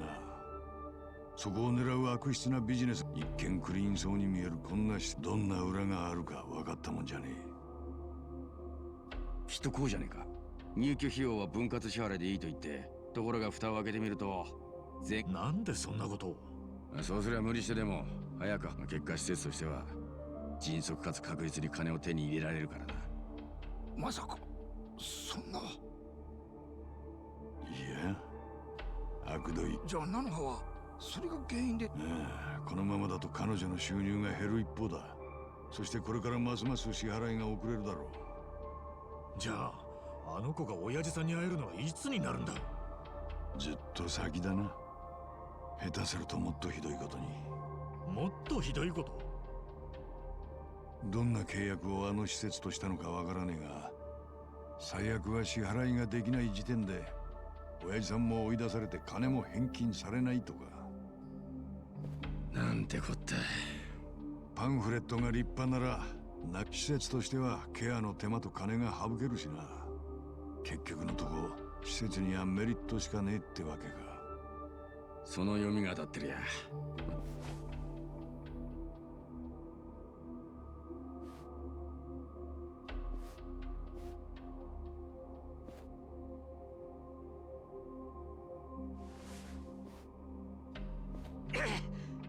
頼む。店長さん、俺たちだけどおまけにセキュリティも厳しくて。いや、店長、この店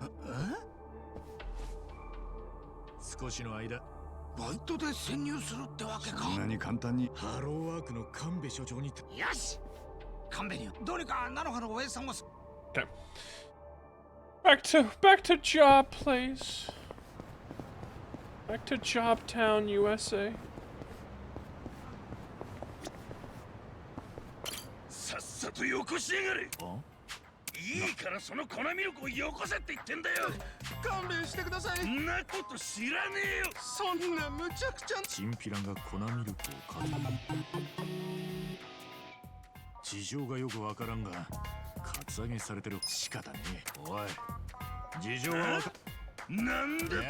そんなんじゃねえ。急いでる時に通りすがりが。 Shaking people down for baby formula. 上がってこい。おい、来た。見てろよ。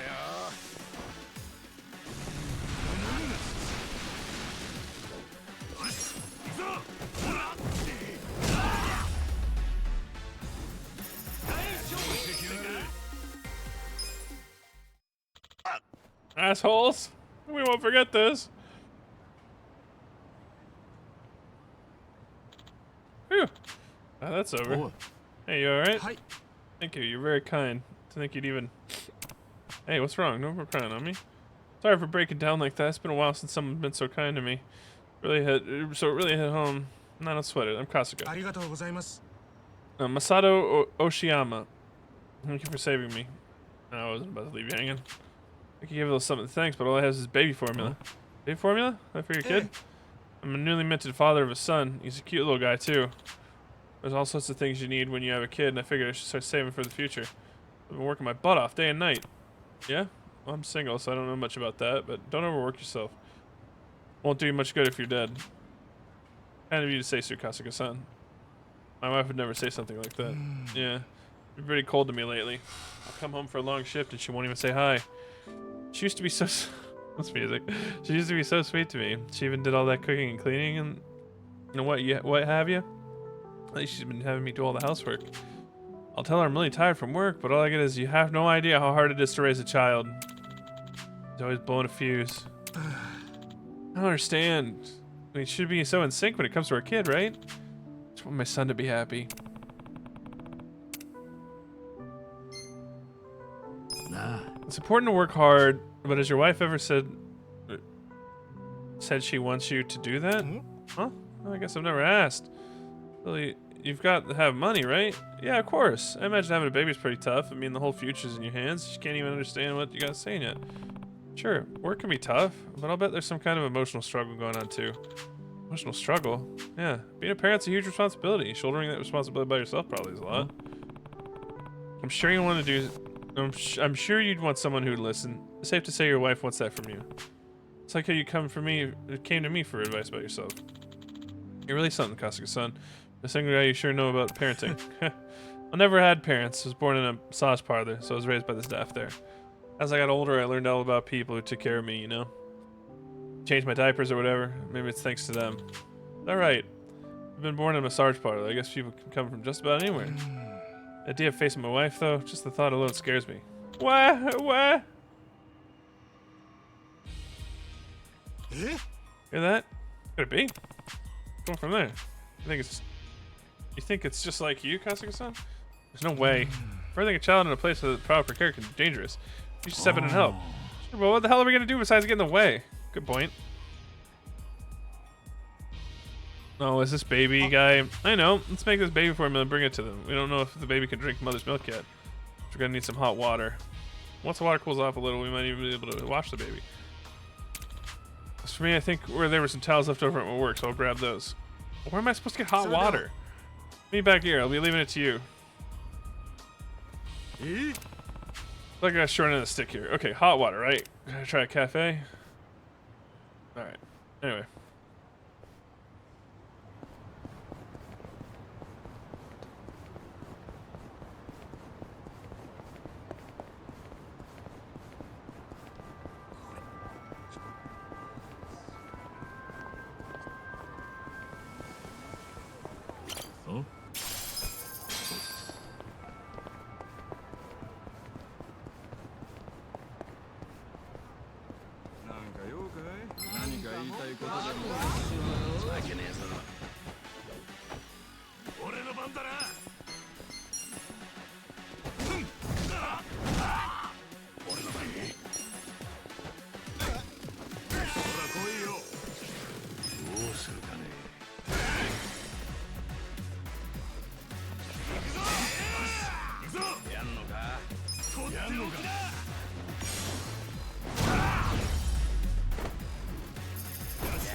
Doesn't matter if you want to work there. I just can't just invent jobs. Especially not Sunlight Castle. It's a fancy retirement home with the best in-class staff. Wouldn't even post openings through Hello Work. So you're saying you can't get a job there? Sorry, but no. Damn. Well, I can't get you directly employed by Sunlight Castle, but there might be a way as contractors. The full-time staff doesn't do a lot of menial jobs. The caretakers are employees. They go through temp agency for the rest. It's an agency exclusively for caretakers. If I can get on that list, I'll be able to get to Sunlight Castle. Not even contractors are gonna get in if they all have zero experience. Rules out Kasuga-san, of course. Adachi too, unless you're hiding caretaker work. But Namba-san, you have potential. Why him? Namba-san, your resume says you were an ex-nurse. It's kind of experience they look for. Into Sunlight Castle pretty easily. Adachi-san used to be the police. Then how about this? If you leverage your police experience, a security guard post might be shoo-in. This is you the company that runs Sunlight Castle Security. Kasuga-san, your ex-Yakuza. So Yakuza retirement homes, well... Oh, what about this?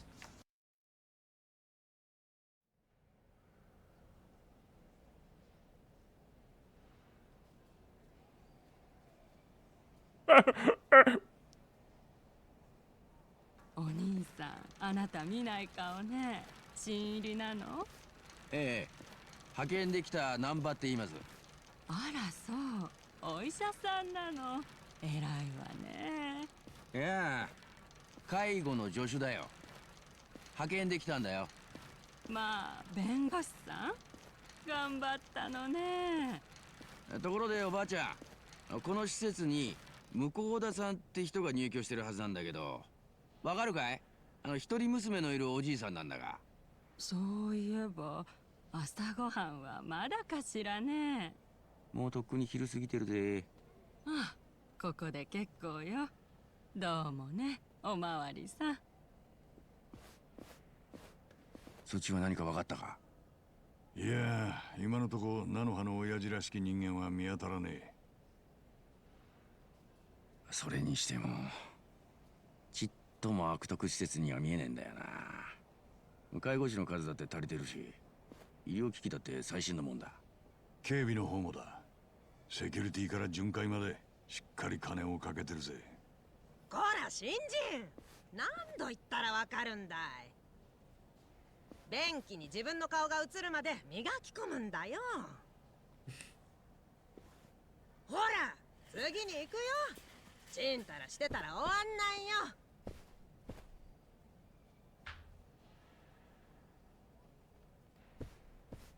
よ。なんで俺だけ便所掃除なんだよ。仕方ねえだろ。お前に勤まる外注業者が他になかったんだから。で、親父さんは見つかったのか？いや、どこにもいねえ。春日の方は？朝から便器しか見てねえよ。あのおばちゃんが厳しくてサボることもできねえ。もしかしたら親父さんはマジでエクセレンのバカ高いビップル。エクセレントはありえねえよ。聞いたとこによると契約希望者は何度も面接？詳しくは知らねえが、家柄や入居してんのは財界の大物や、たとえ金があったところでお前らエクセレントルームは確認してねえのか？確認したくてもできねえんだよ。エクセレントの入居者は完全にプライバシーが守られていて、介護から警備まで全て正社員が担当してるんだ。エクセレントルームはどこにあるんだ？最上階だ。だけど社員が持ってるカードキーがなきゃ入れねえ。確か。こら新人。はーい、今行きます。お疲れさん。トイレ掃除だけで丸一日。すげえ数。そりゃあこれだけの。明日からはもう少しペースアップし。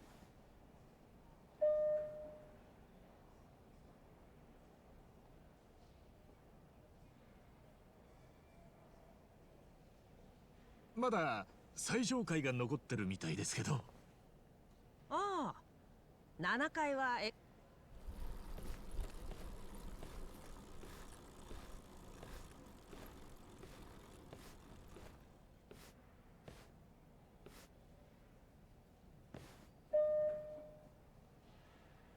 あ、俺さっきの便所に忘れ物しちゃいました。取りに行っていいですか？何やって。先に降りててください。俺後から追いかけますんで。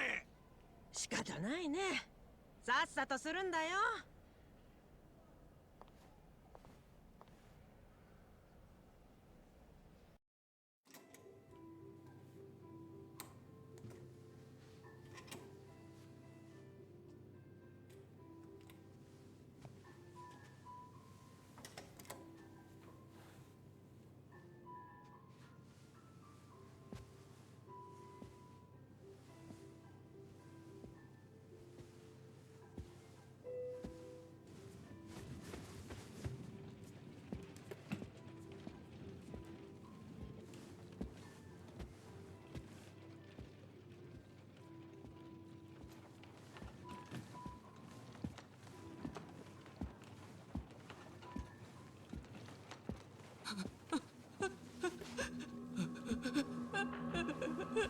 怖がらなくても大丈夫だよ、おばあちゃん。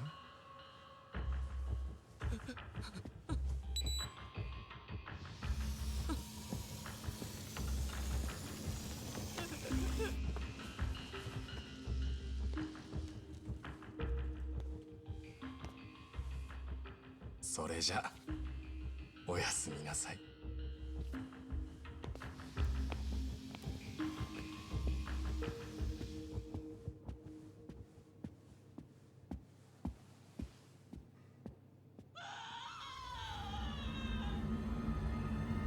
な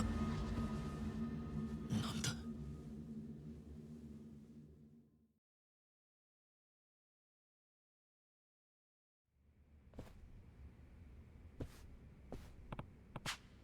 おう。ああ。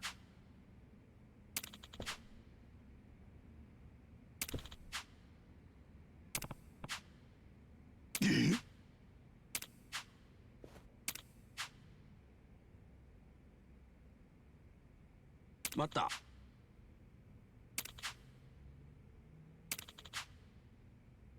なんだって。 It's crazy to think this, but it has to be. A woman was killed in the excellent way.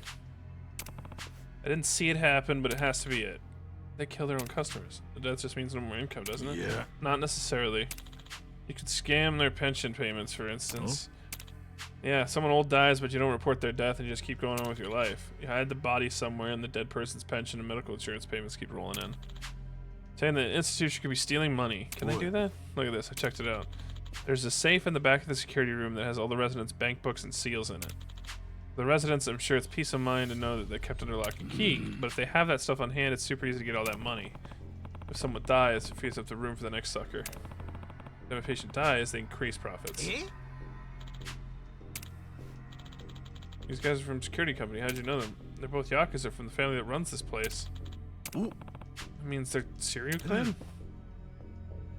They're from the Ryota clan family. One of the families serving the serial clan. I remember that's because they used to come by and harass my girls all the time. 4 years ago, they got their hands on another business and another family took over my place. Yakuza running security company as a front before. But I've never heard of them actually being on site themselves.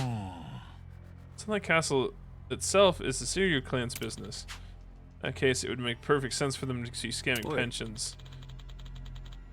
Say they are doing this whole pension scheme. Wouldn't that mean that Nanoha's dad is long dead? Yeah. No. Nanoha-san's dad is still alive.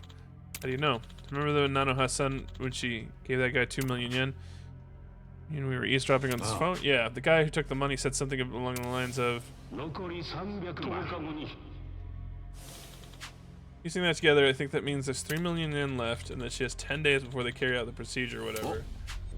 I mean, if she doesn't pay the 3 million 10 days, they'll execute her father.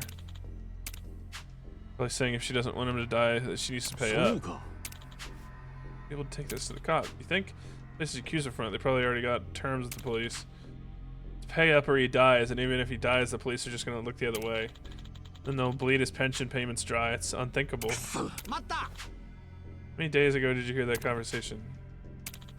If Adachi-san's hunch like he's gonna be killed tomorrow? 3 mil, no way. Nanoha could have scraped that together. No way she could scrape that together with the state she's in. I would lend it to her if I could, but that's not the kind of money I just have lying around. Just save him no matter what it takes. Her dad's probably in the excellent room. Let's do it. Alright, but you got dragged into something so much bigger I hired you for it, but all the same, please. The only ones I can ask to help.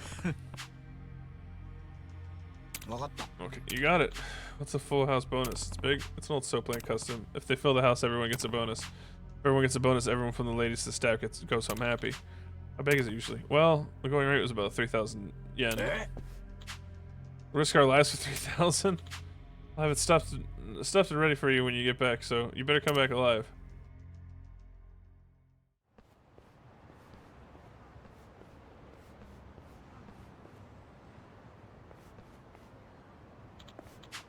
Oh, it's gonna be a mess. Let's just get some mess. The place I used to... tomorrow's gonna be so messy, why not throw one back, get ready for a proper way? Who's buying it? I told you, I go there a lot. I can sure I can get it out of my tab. Alright, fine.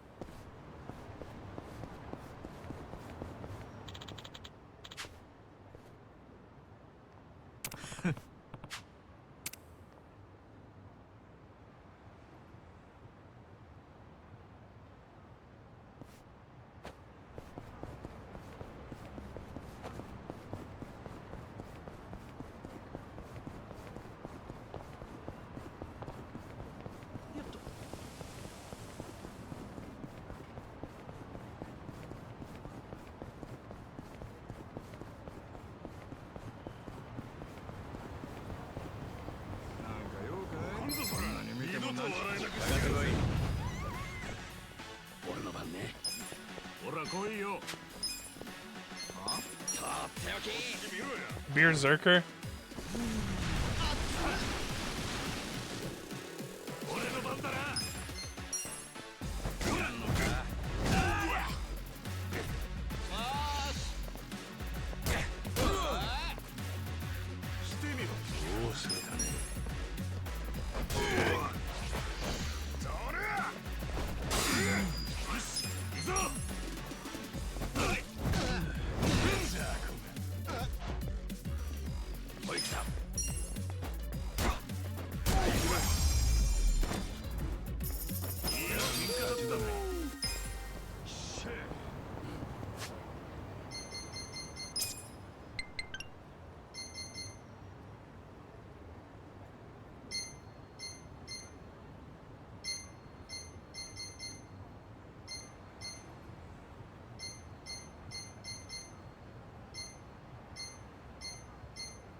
I love rice. The meaty press.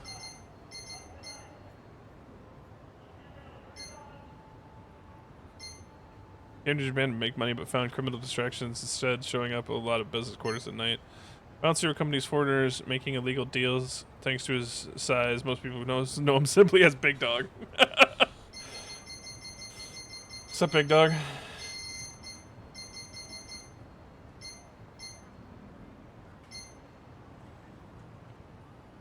The glow stick gash. The rambling man. Huh? Nice. Huh? Nothing. Cool. Huh? Great. All right.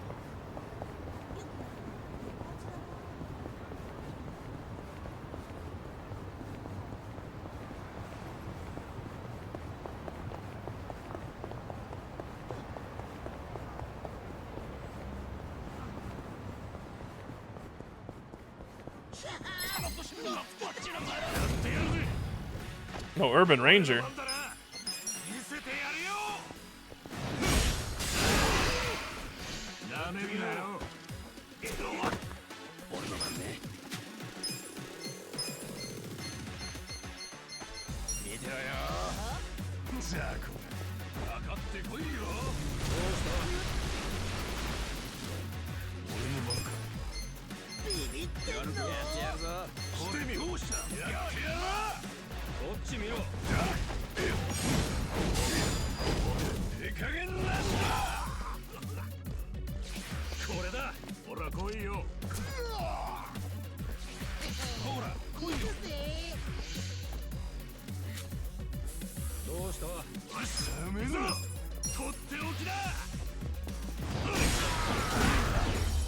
Nice.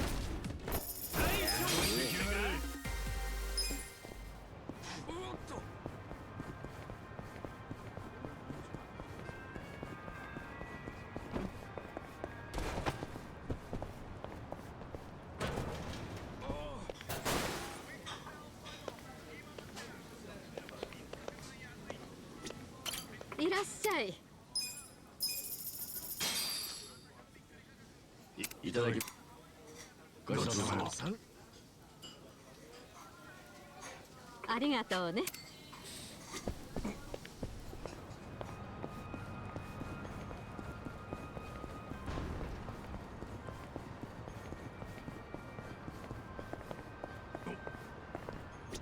いらっしゃい。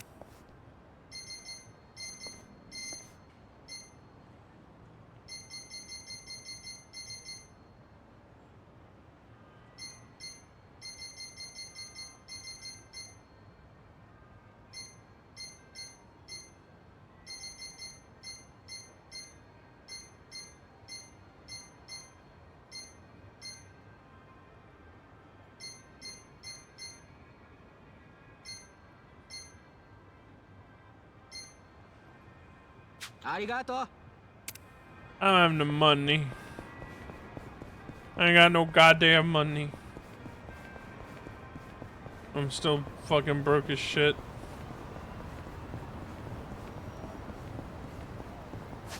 Almost there? Oh yeah. It's like Safe Haven or something like that. Seventh Heaven.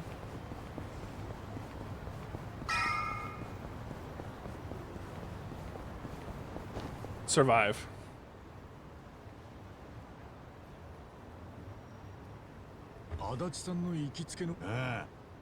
Ah.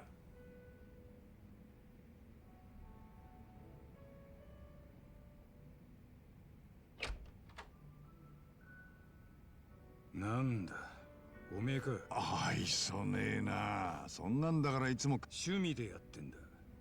客なよく言うぜ。足立さん、いらっしゃい。よいろはちゃん。その人たちは？俺の連れだ。どうも。足立さんが誰かを連れてここに来るなんてまあそう言われて。よっぽど気に入ってんだね。ちげえよ。たく調子狂うぜ。どうせつけ頼むよ。こいつらにもこれから先。まったく本当に元刑事。サンキューマ。Yeah.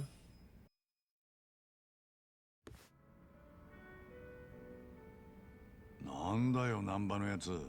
この程度の酒でもう寝ちまうなんてよ。疲れてんだろ。明日は今日行っただ。なんだかお前らと一緒。へえ、嬉しいこと言った。これ。足立さんは酔ってんのよ。いいろはちゃん。何言ってんだよ。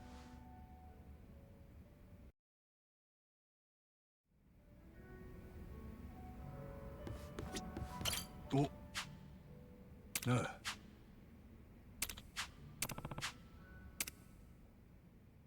Drink links. Dining and fighting alongside your companions will fill your bond gauge with them. Once it's full enough, says that story is called Drink Links. よ、足立さん。足立さん、それカップ酒？シー、声が勝手に持ち込んで飲んでるのか？ああ、コンビニで買ったやつだよ。こんな洒落たバーで酔うまで飲んだら高っ。お前だって財布が寂しけりゃ同じことするさ。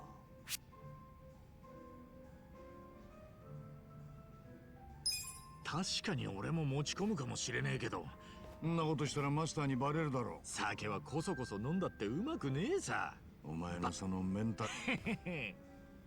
お褒めのこと。サンキュー。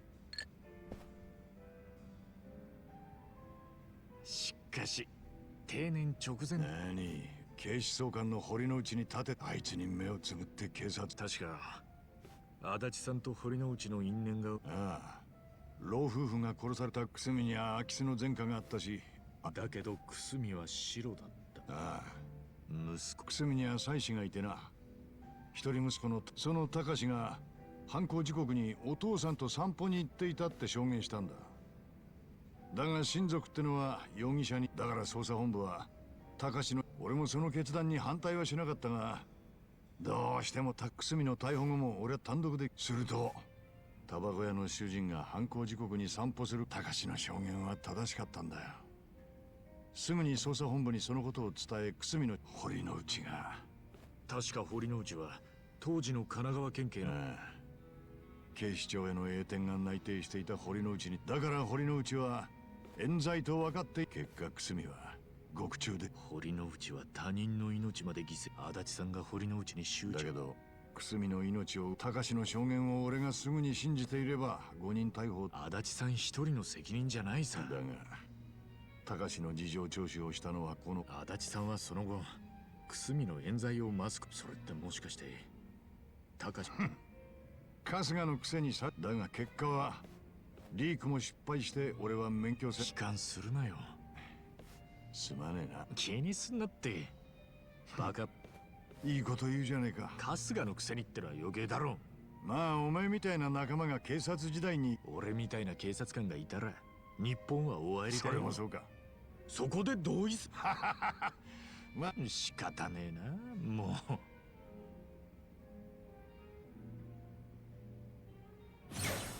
Level up my bond. Hachi will now gain more experience when he's not in the active party. さて、悪いな、いろはち。おい、ナンバー。いつ。でも。おう。どうだと。ね。あいつがあんなに楽しそうに男と飲んでるのを見たのは、よほどおめえらのことを気に入ってるんじゃ。ああ。俺が言うんだからこれからも。ねえ。おい、春日。のすまんすまん。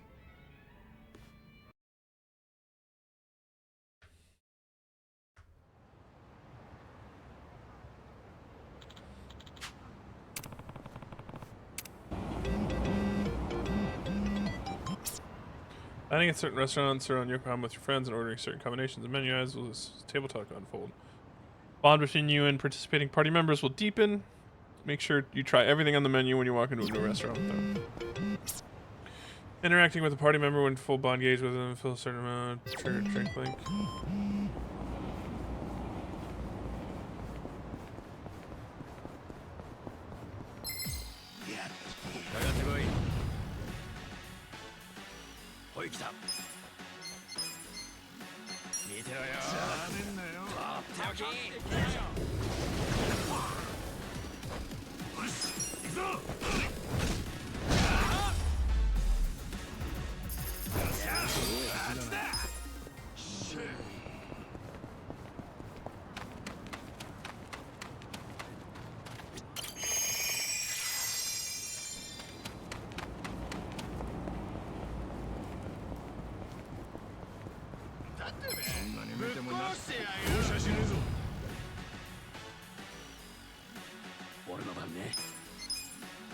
ら来いよ。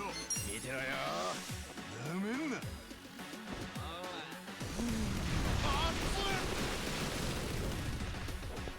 俺の番だな。ほら来いよ。俺の番か。勝ったな。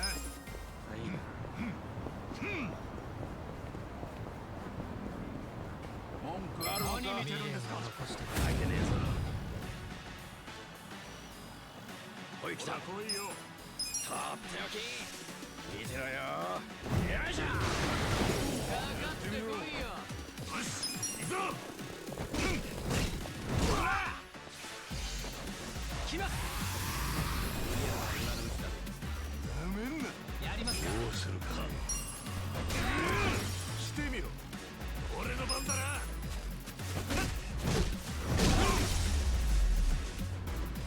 大丈夫にしてくれ。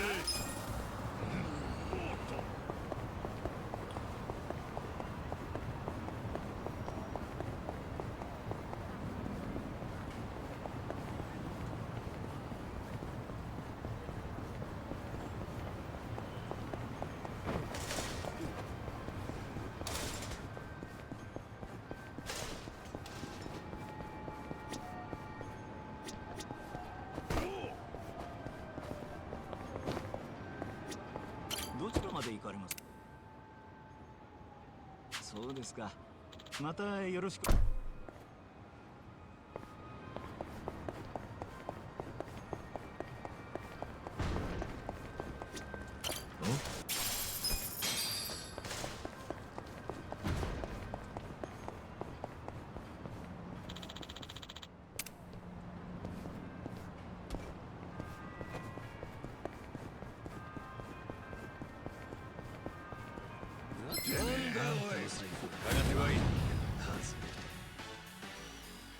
俺の番ね。ほら来いよ。とっておき。見てろよ。よし、行くぞ。とっておきだ。いや、なめんなよ。俺の番か。これだ。でかいね。やってみろ。おい来た。ほら来いよ。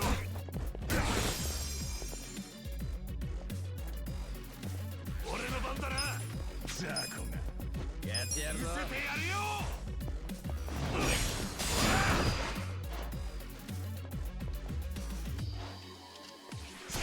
どうするかね。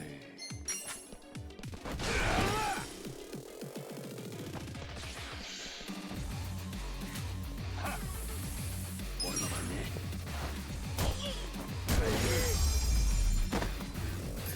いや、味方だったぜ。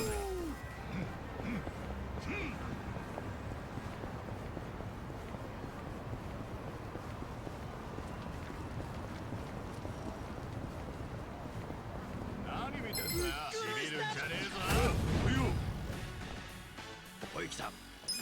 してみろ。 Check out the wizard.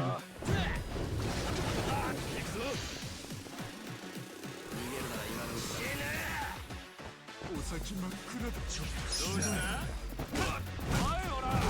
すまん。ほら。俺の番か。真っ暗だぜ。やんのか。やってやろう。ほら。手加減な。逃げるなら今のうちだぞ。これで。行くぞ。終わらねえぞ。俺の番ね。もうダメだ。ほら来いよ。とっておき。直してやるからな。ほら来いよ。どうした？やってやるぞ。どうするかね。行くぜ。こっち見ろよ。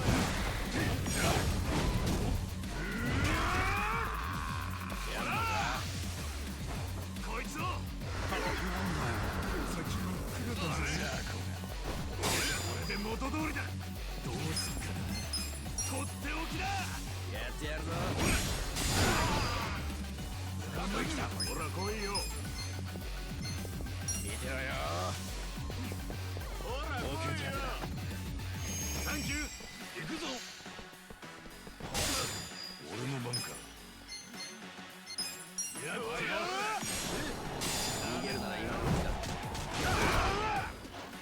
行くぞ。やってみろ。こいつやれ。やんのか。ほら来いよ。やってやるぞ。じゃあこれ。ほら。ほら来いよ。俺の番ね。とっておき。直してやるからな。ありがとよ。ほら。どうするかね。どうするぜ。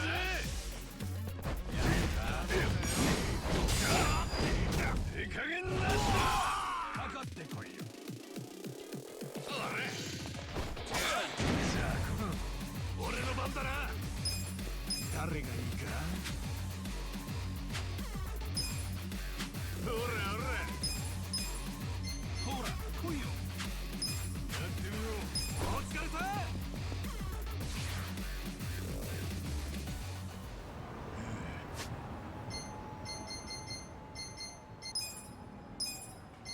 こりゃうめえ。うめえじゃん。いいね。腰が外れ。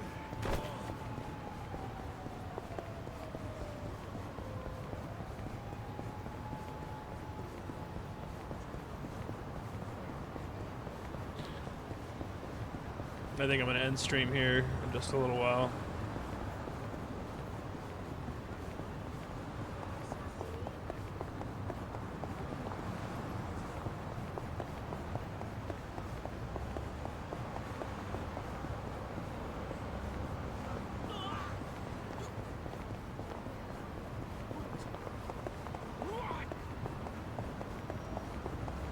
After I do this area, I think I'm good.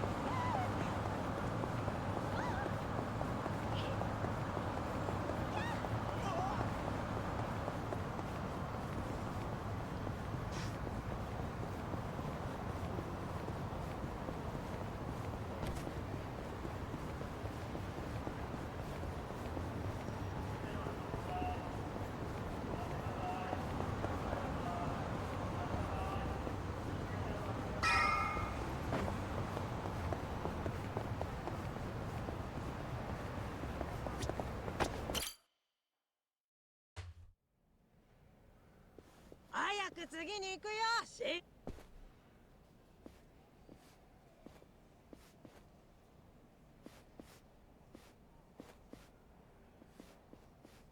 はいはい。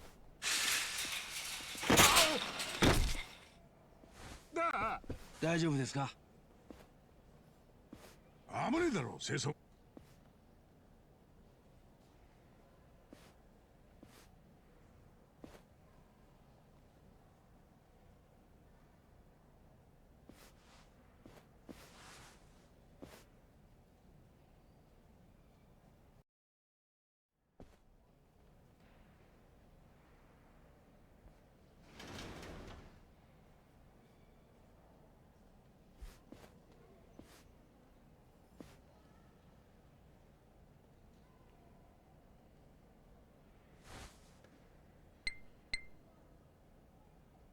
ああ、理事長。例の。わかりました。しっかり麻酔で寝てますから。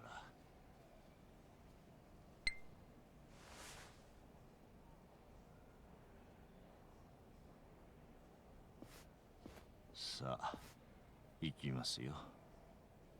多くの人が最後は眠るように生きたいと願うものです。理想の最後を迎えられるあなたは幸せな人間です。待て。なんだお前ら。どうやってここに。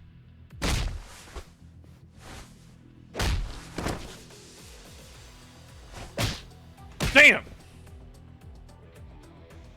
こうだ。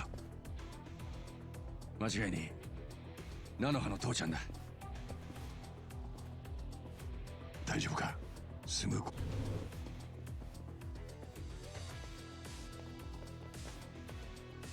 Damn. くせえ。お前らここで何をしてる？お前らだって俺と同じ制服を着た警備。俺たちはお前だろうな。制服の下はびっしりああ、全部お見通しだ。だったら話は早い。てめえら3人も。お前なんか容赦しねえぞ。よし、行くぞ。なめるなよ。なめんなよ。とっておき。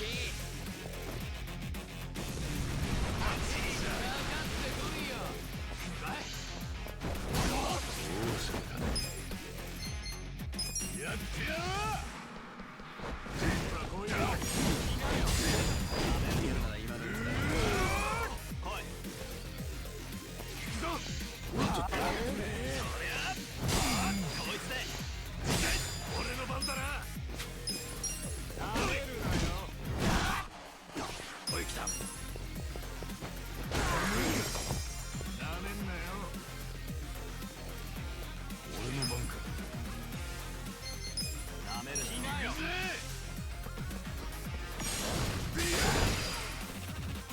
ほら来いよ。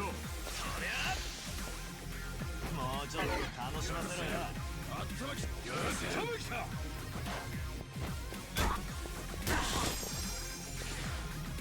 し、行くぞ。なんだこら。楽勝だ。また強くなっちまったか。強くなったか。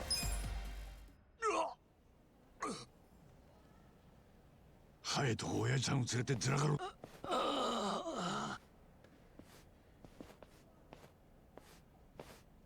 おい。うんこ。なんてこ。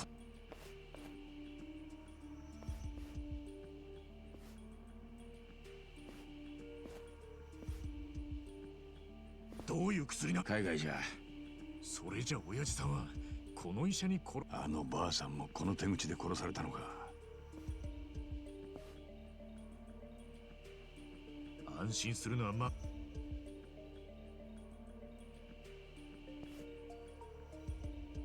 こいつ。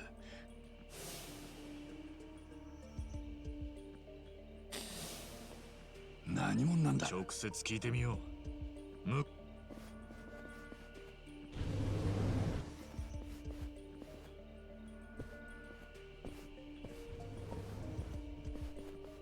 どこの馬の骨かしら。何も。この施設の理事長。清流会の。そうだ。清流会ってのは近江にも取り込まれず、気合の入った年寄り殺しておめえらに。世間様がやりたくねえし、知った口を聞く。やりたくねえ仕事ってのが老人殺。今すぐここの老人じゃなきゃここの悪。好きにそりゃ。ただし薬品でドロドロに溶か。覚悟しろや。おいよ。俺の番ね。ほら来い。なめんなよ。見てろよ。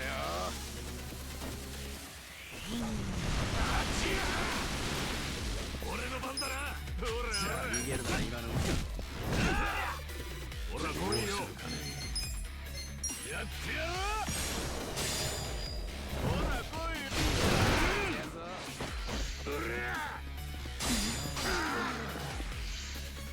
これで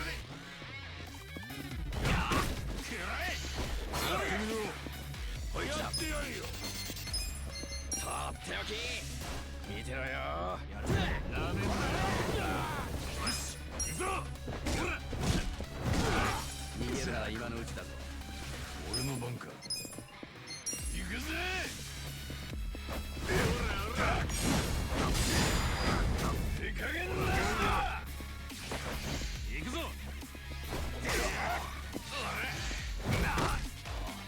俺の番ね。とっておき。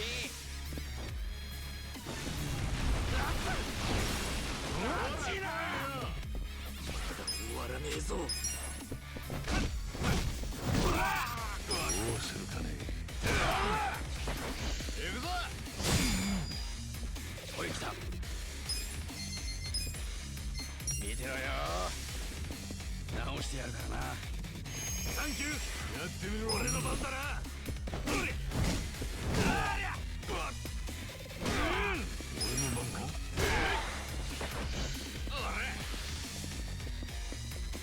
やってやるぞ。かかってこいや。なんだこれ。早く。よし、行くぞ。調子だ。強くなった気がするぜ。成長できると。くそ、お前ら一体何者だ。おい、エクセル。そいつだったら俺たち。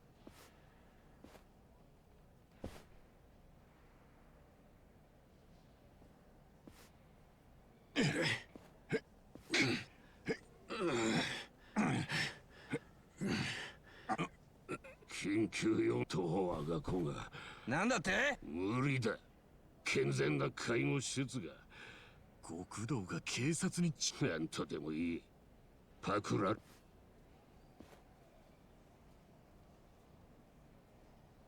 じゃあ俺もチク。何？おい一番。清流会の会長だ。そんで明日の朝一番に老人を解放するよ。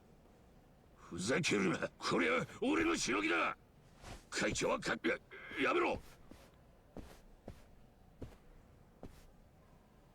その会長さんってのはよほど怖え。じゃお前も俺はお前がなんとでもその怖え会長さんにてめえのあることないか。てめえだって清流会の看板でしのぎしてんだろうが。極道の端くれなら。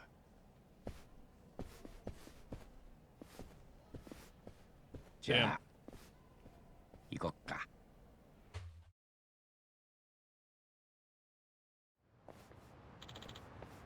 Here it is.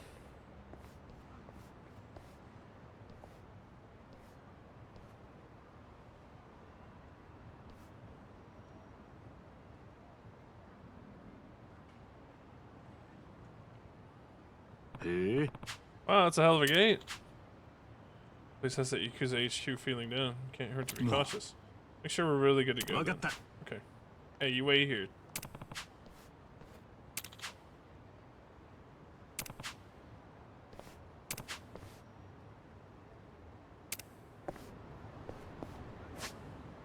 Alright. We're gonna save there tonight.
How do I exit the game?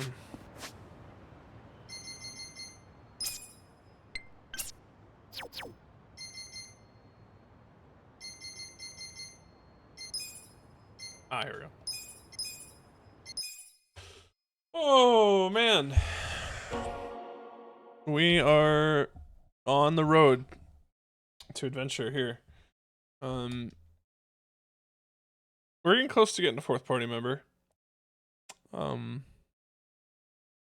But we have a few things to do beforehand.